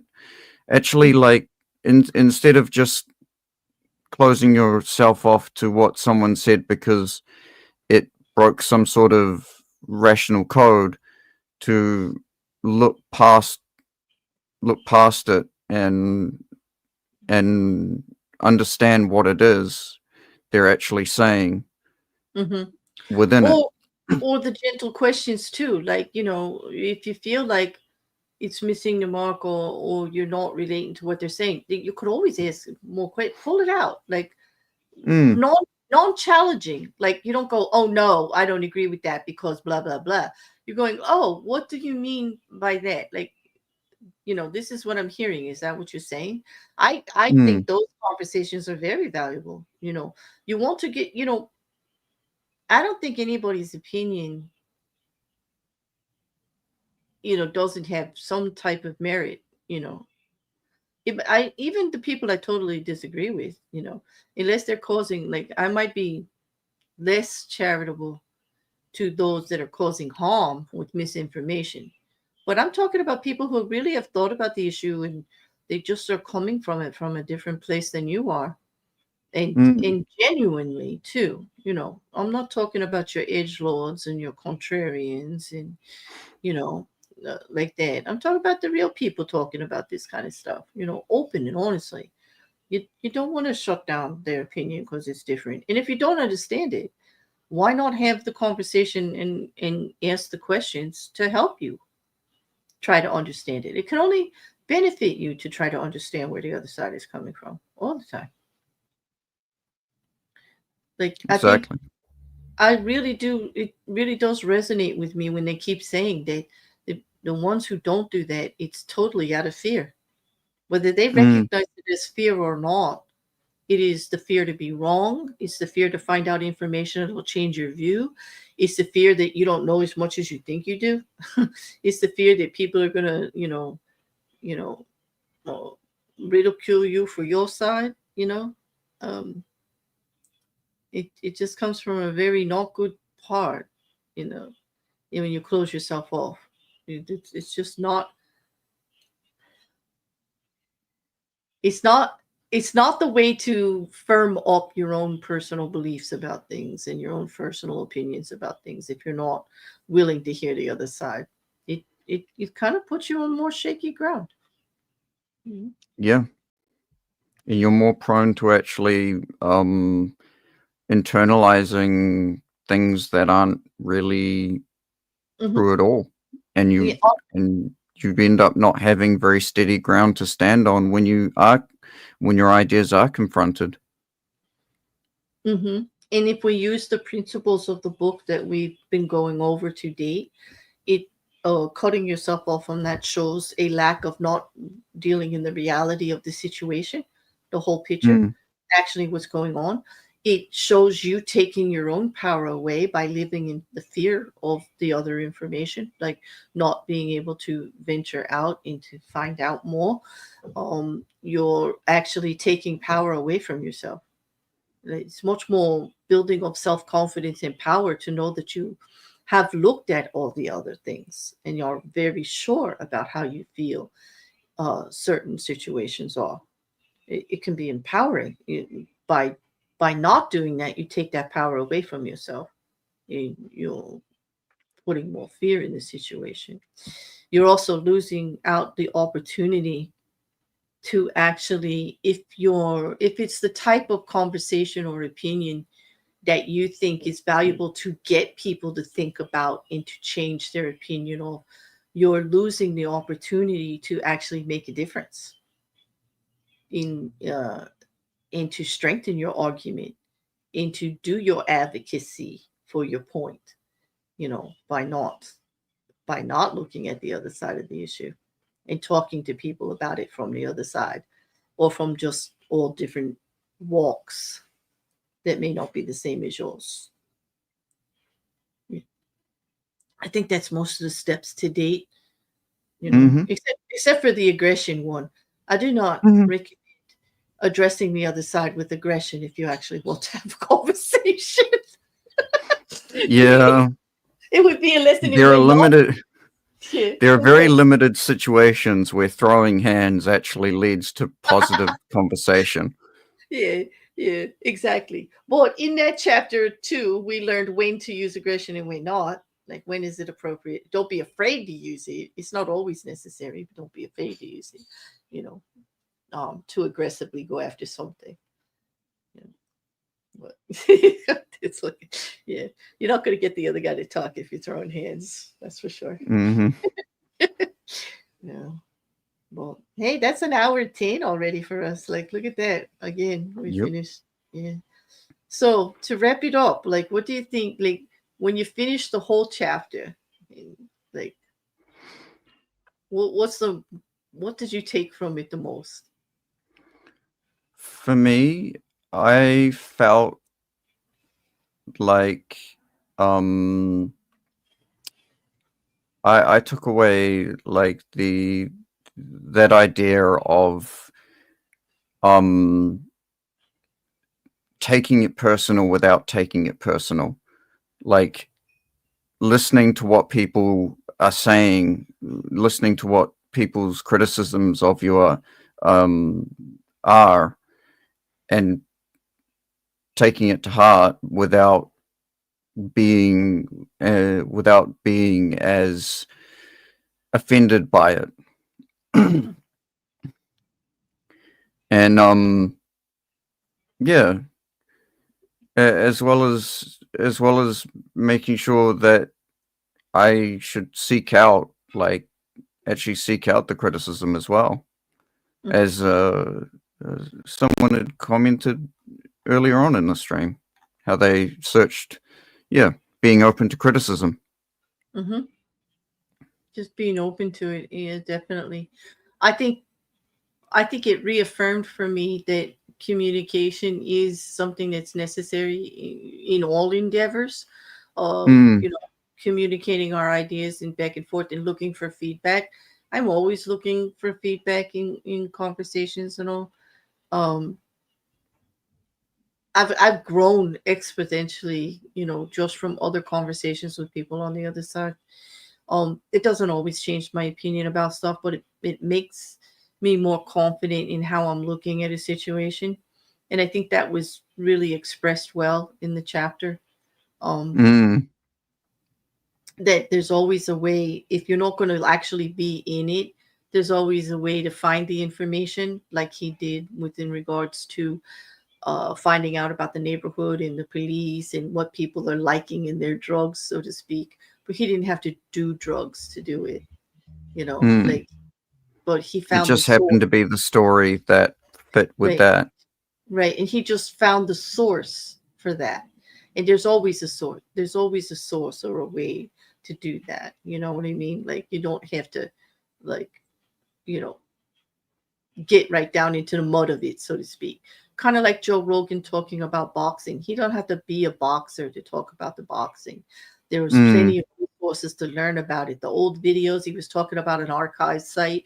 It just, puts out all the old fights and talks about the styles and goes into the history of all of the fighters and stuff like that, the boxers. And, he was telling Cameron about that site and everything. Well, he didn't have to be a boxer. He didn't have to go to the gym every week and you'd go a couple of rounds with somebody, you know, to feel like he could talk about this. Like, there were other sources to expose himself to, you know, other fans of boxing even, um, you, just like that. It just showed me that in one way I was doing it right by staying so open, but I do have to find better avenues for people to be able to give me the criticism. Like, I don't think people like to do it, publicly as much. I ask for it all the time, but I don't get a lot back, but I know people have it, you know. So I got to figure out what is the stall point there, what's not working there, like for me personally, with my Maybe YouTube. making an anonymous one of the like with businesses that where they have the anonymous was it like the anonymous boxes where you throw in opinion boxes? Yeah, they do, but how do you do that, like, on the web? Because everybody needs an account to do everything, so it's, like, kinda hard. Although, oh, Yeah. believe me, I will tell you, I do hear from quite a few trolls, and I do listen to it. Like, I do look at it, I don't always do what they say, like, because a lot of times they don't even say anything, they're just being, rude. And that They're is not. actually one caveat to the idea of listening to feedback is being aware of feedback from friends or people who aren't your friends who whose judgment could be tainted by like feelings of envy or even the need to flatter. I've hit that too, you know. Yeah. And that's very difficult to try to wean out. Like now we're getting into the whole psychology of it and everything. In like you say all the time, it is what it is. You know, Mm-hmm. like you usually get a good feel for when somebody's being genuine or not. You know, um, because even somebody who doesn't like you or doesn't really wish for your success, the criticism that they give you might be of value if it is an issue that you resonate with, that you can see. Like you should take that information and analyze it anyway to the situation. Don't consider the source, like consider the information, and just see if it's of any value, regardless of where it comes from, because there's people that just don't like me, but I still listen. Like if they had really something to say, it doesn't mean I'm going to take them 100%, but I'm going to look at the information and not the person. You know what I mean? But you're Mm. right. People come at you with it just to come at you with it. And there are Mm-hmm. people out on the socials who just hate everything. Like if I say the sky is blue, and they would send me back a comment, Claire, it was really a dusky gray yesterday. Like that was not right. Like, and go on That about it. was And I'm like, one color too far. yeah, and I'm like, you know what? That's really not relevant. Nobody gives a shit what I said about the Mm. sky. So like it depends on what it is, you know. But yeah. So I found it to be a challenging chapter, actually. Probably one of Mm. the. I thought the aggression one was going to get me more. I think I did better with that one than this one, actually. And that's like a preconceived notion because you think as much as I talk, and that's one thing I know about myself, and I can take the heat on that when I get made fun of, because I do talk a lot, And we constantly. love it. Not always, which is fine. Like Mm. everybody doesn't like it always, and I'm fine with it. I don't even like it always, you know. But you would think I would do better on a chapter that's really based on communication, but actually I struggled. I really did.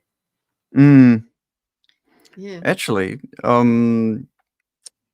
should we tell them what we're planning on doing that has a little bit of a parallel to this chapter? Yes, because there are plenty of our followers that will be able to benefit from that. Not everyone, um, but some of them. Yeah, go ahead. Someone who I noticed, I'm not sure if I mentioned him during the stream, but someone who I noticed actually follows a lot of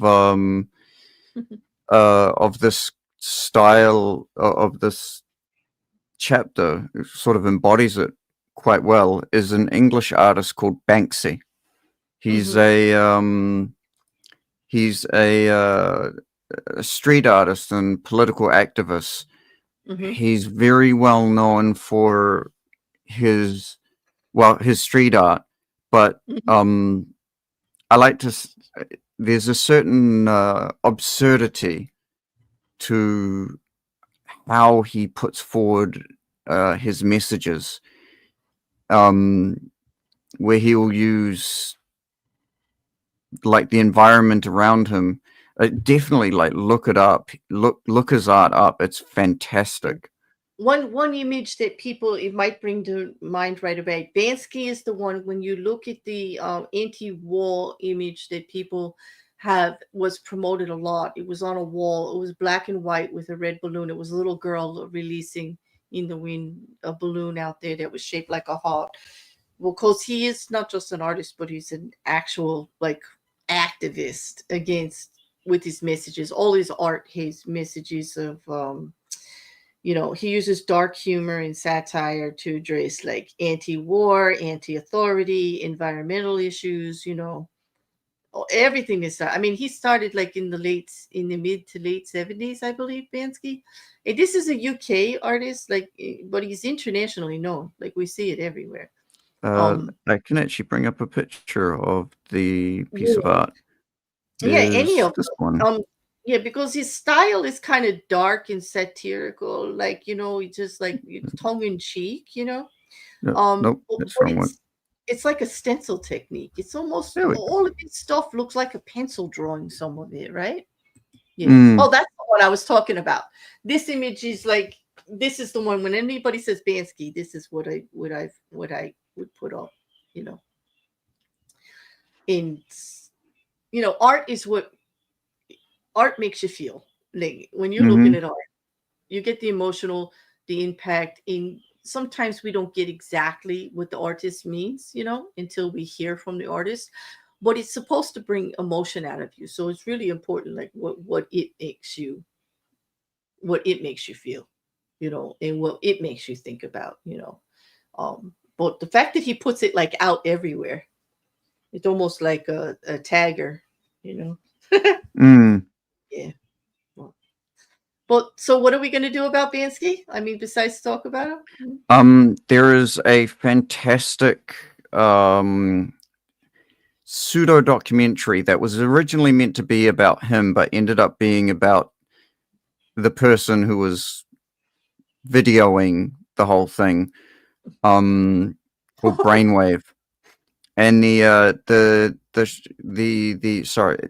person is called Brainwave. The little documentary type thing is called Exit Through the Gift Shop, and Oh, we're it's gonna. an excellent show of how to take what people want and use it to your benefit to sort of drum up hype around your own product. Mhm. So it's very apropos for this chapter. So within the next few days, we're going to set up a screening in the Discord of that show, of that Hmm. documentary, to help hammer home the point on how they used the chapter in real life there with an artist. So those of you that are in the Discord, uh, get in there and tell us your availabilities. We'll probably set it up. You have Mondays and Wednesdays, right? Like, but you're studying, like, so we got to go by. I'm thinking tomorrow. Yeah, Tomorrow I have sometime. a day off. Mm-hmm. Mm.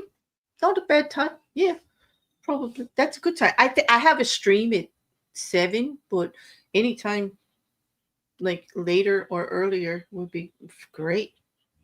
Yep. Yep. Mousy says she wants to see it again. She'll be there. So, yep. Yeah. Mm. It's always good for I think it, and just anybody else. Like what is the name of it again? Exit Through the Gift Shop. Exit through Through the the. gift shop. I'm documenting it for the chat for those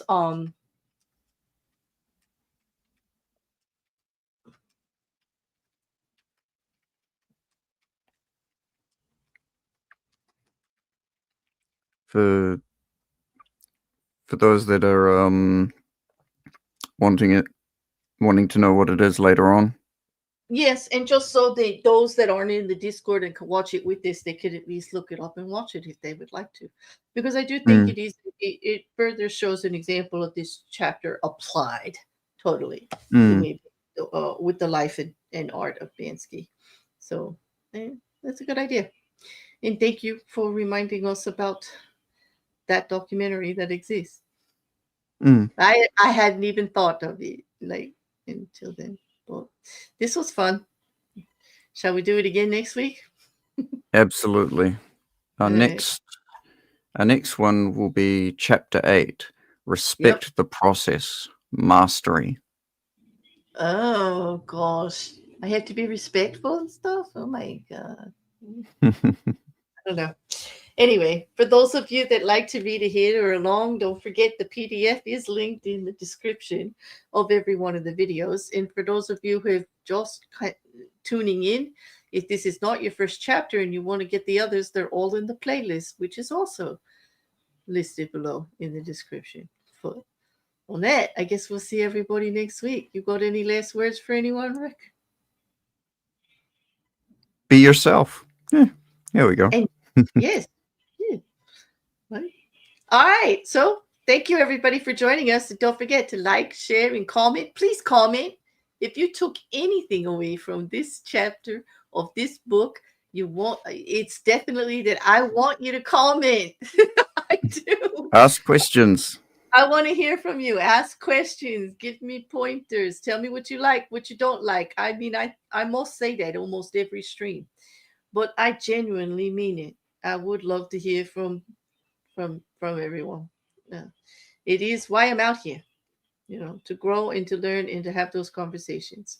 And thank you so much for having this one with me, Rekkr. I thoroughly enjoyed it. I look forward to next week. So everybody have a good one. Yep. See ya.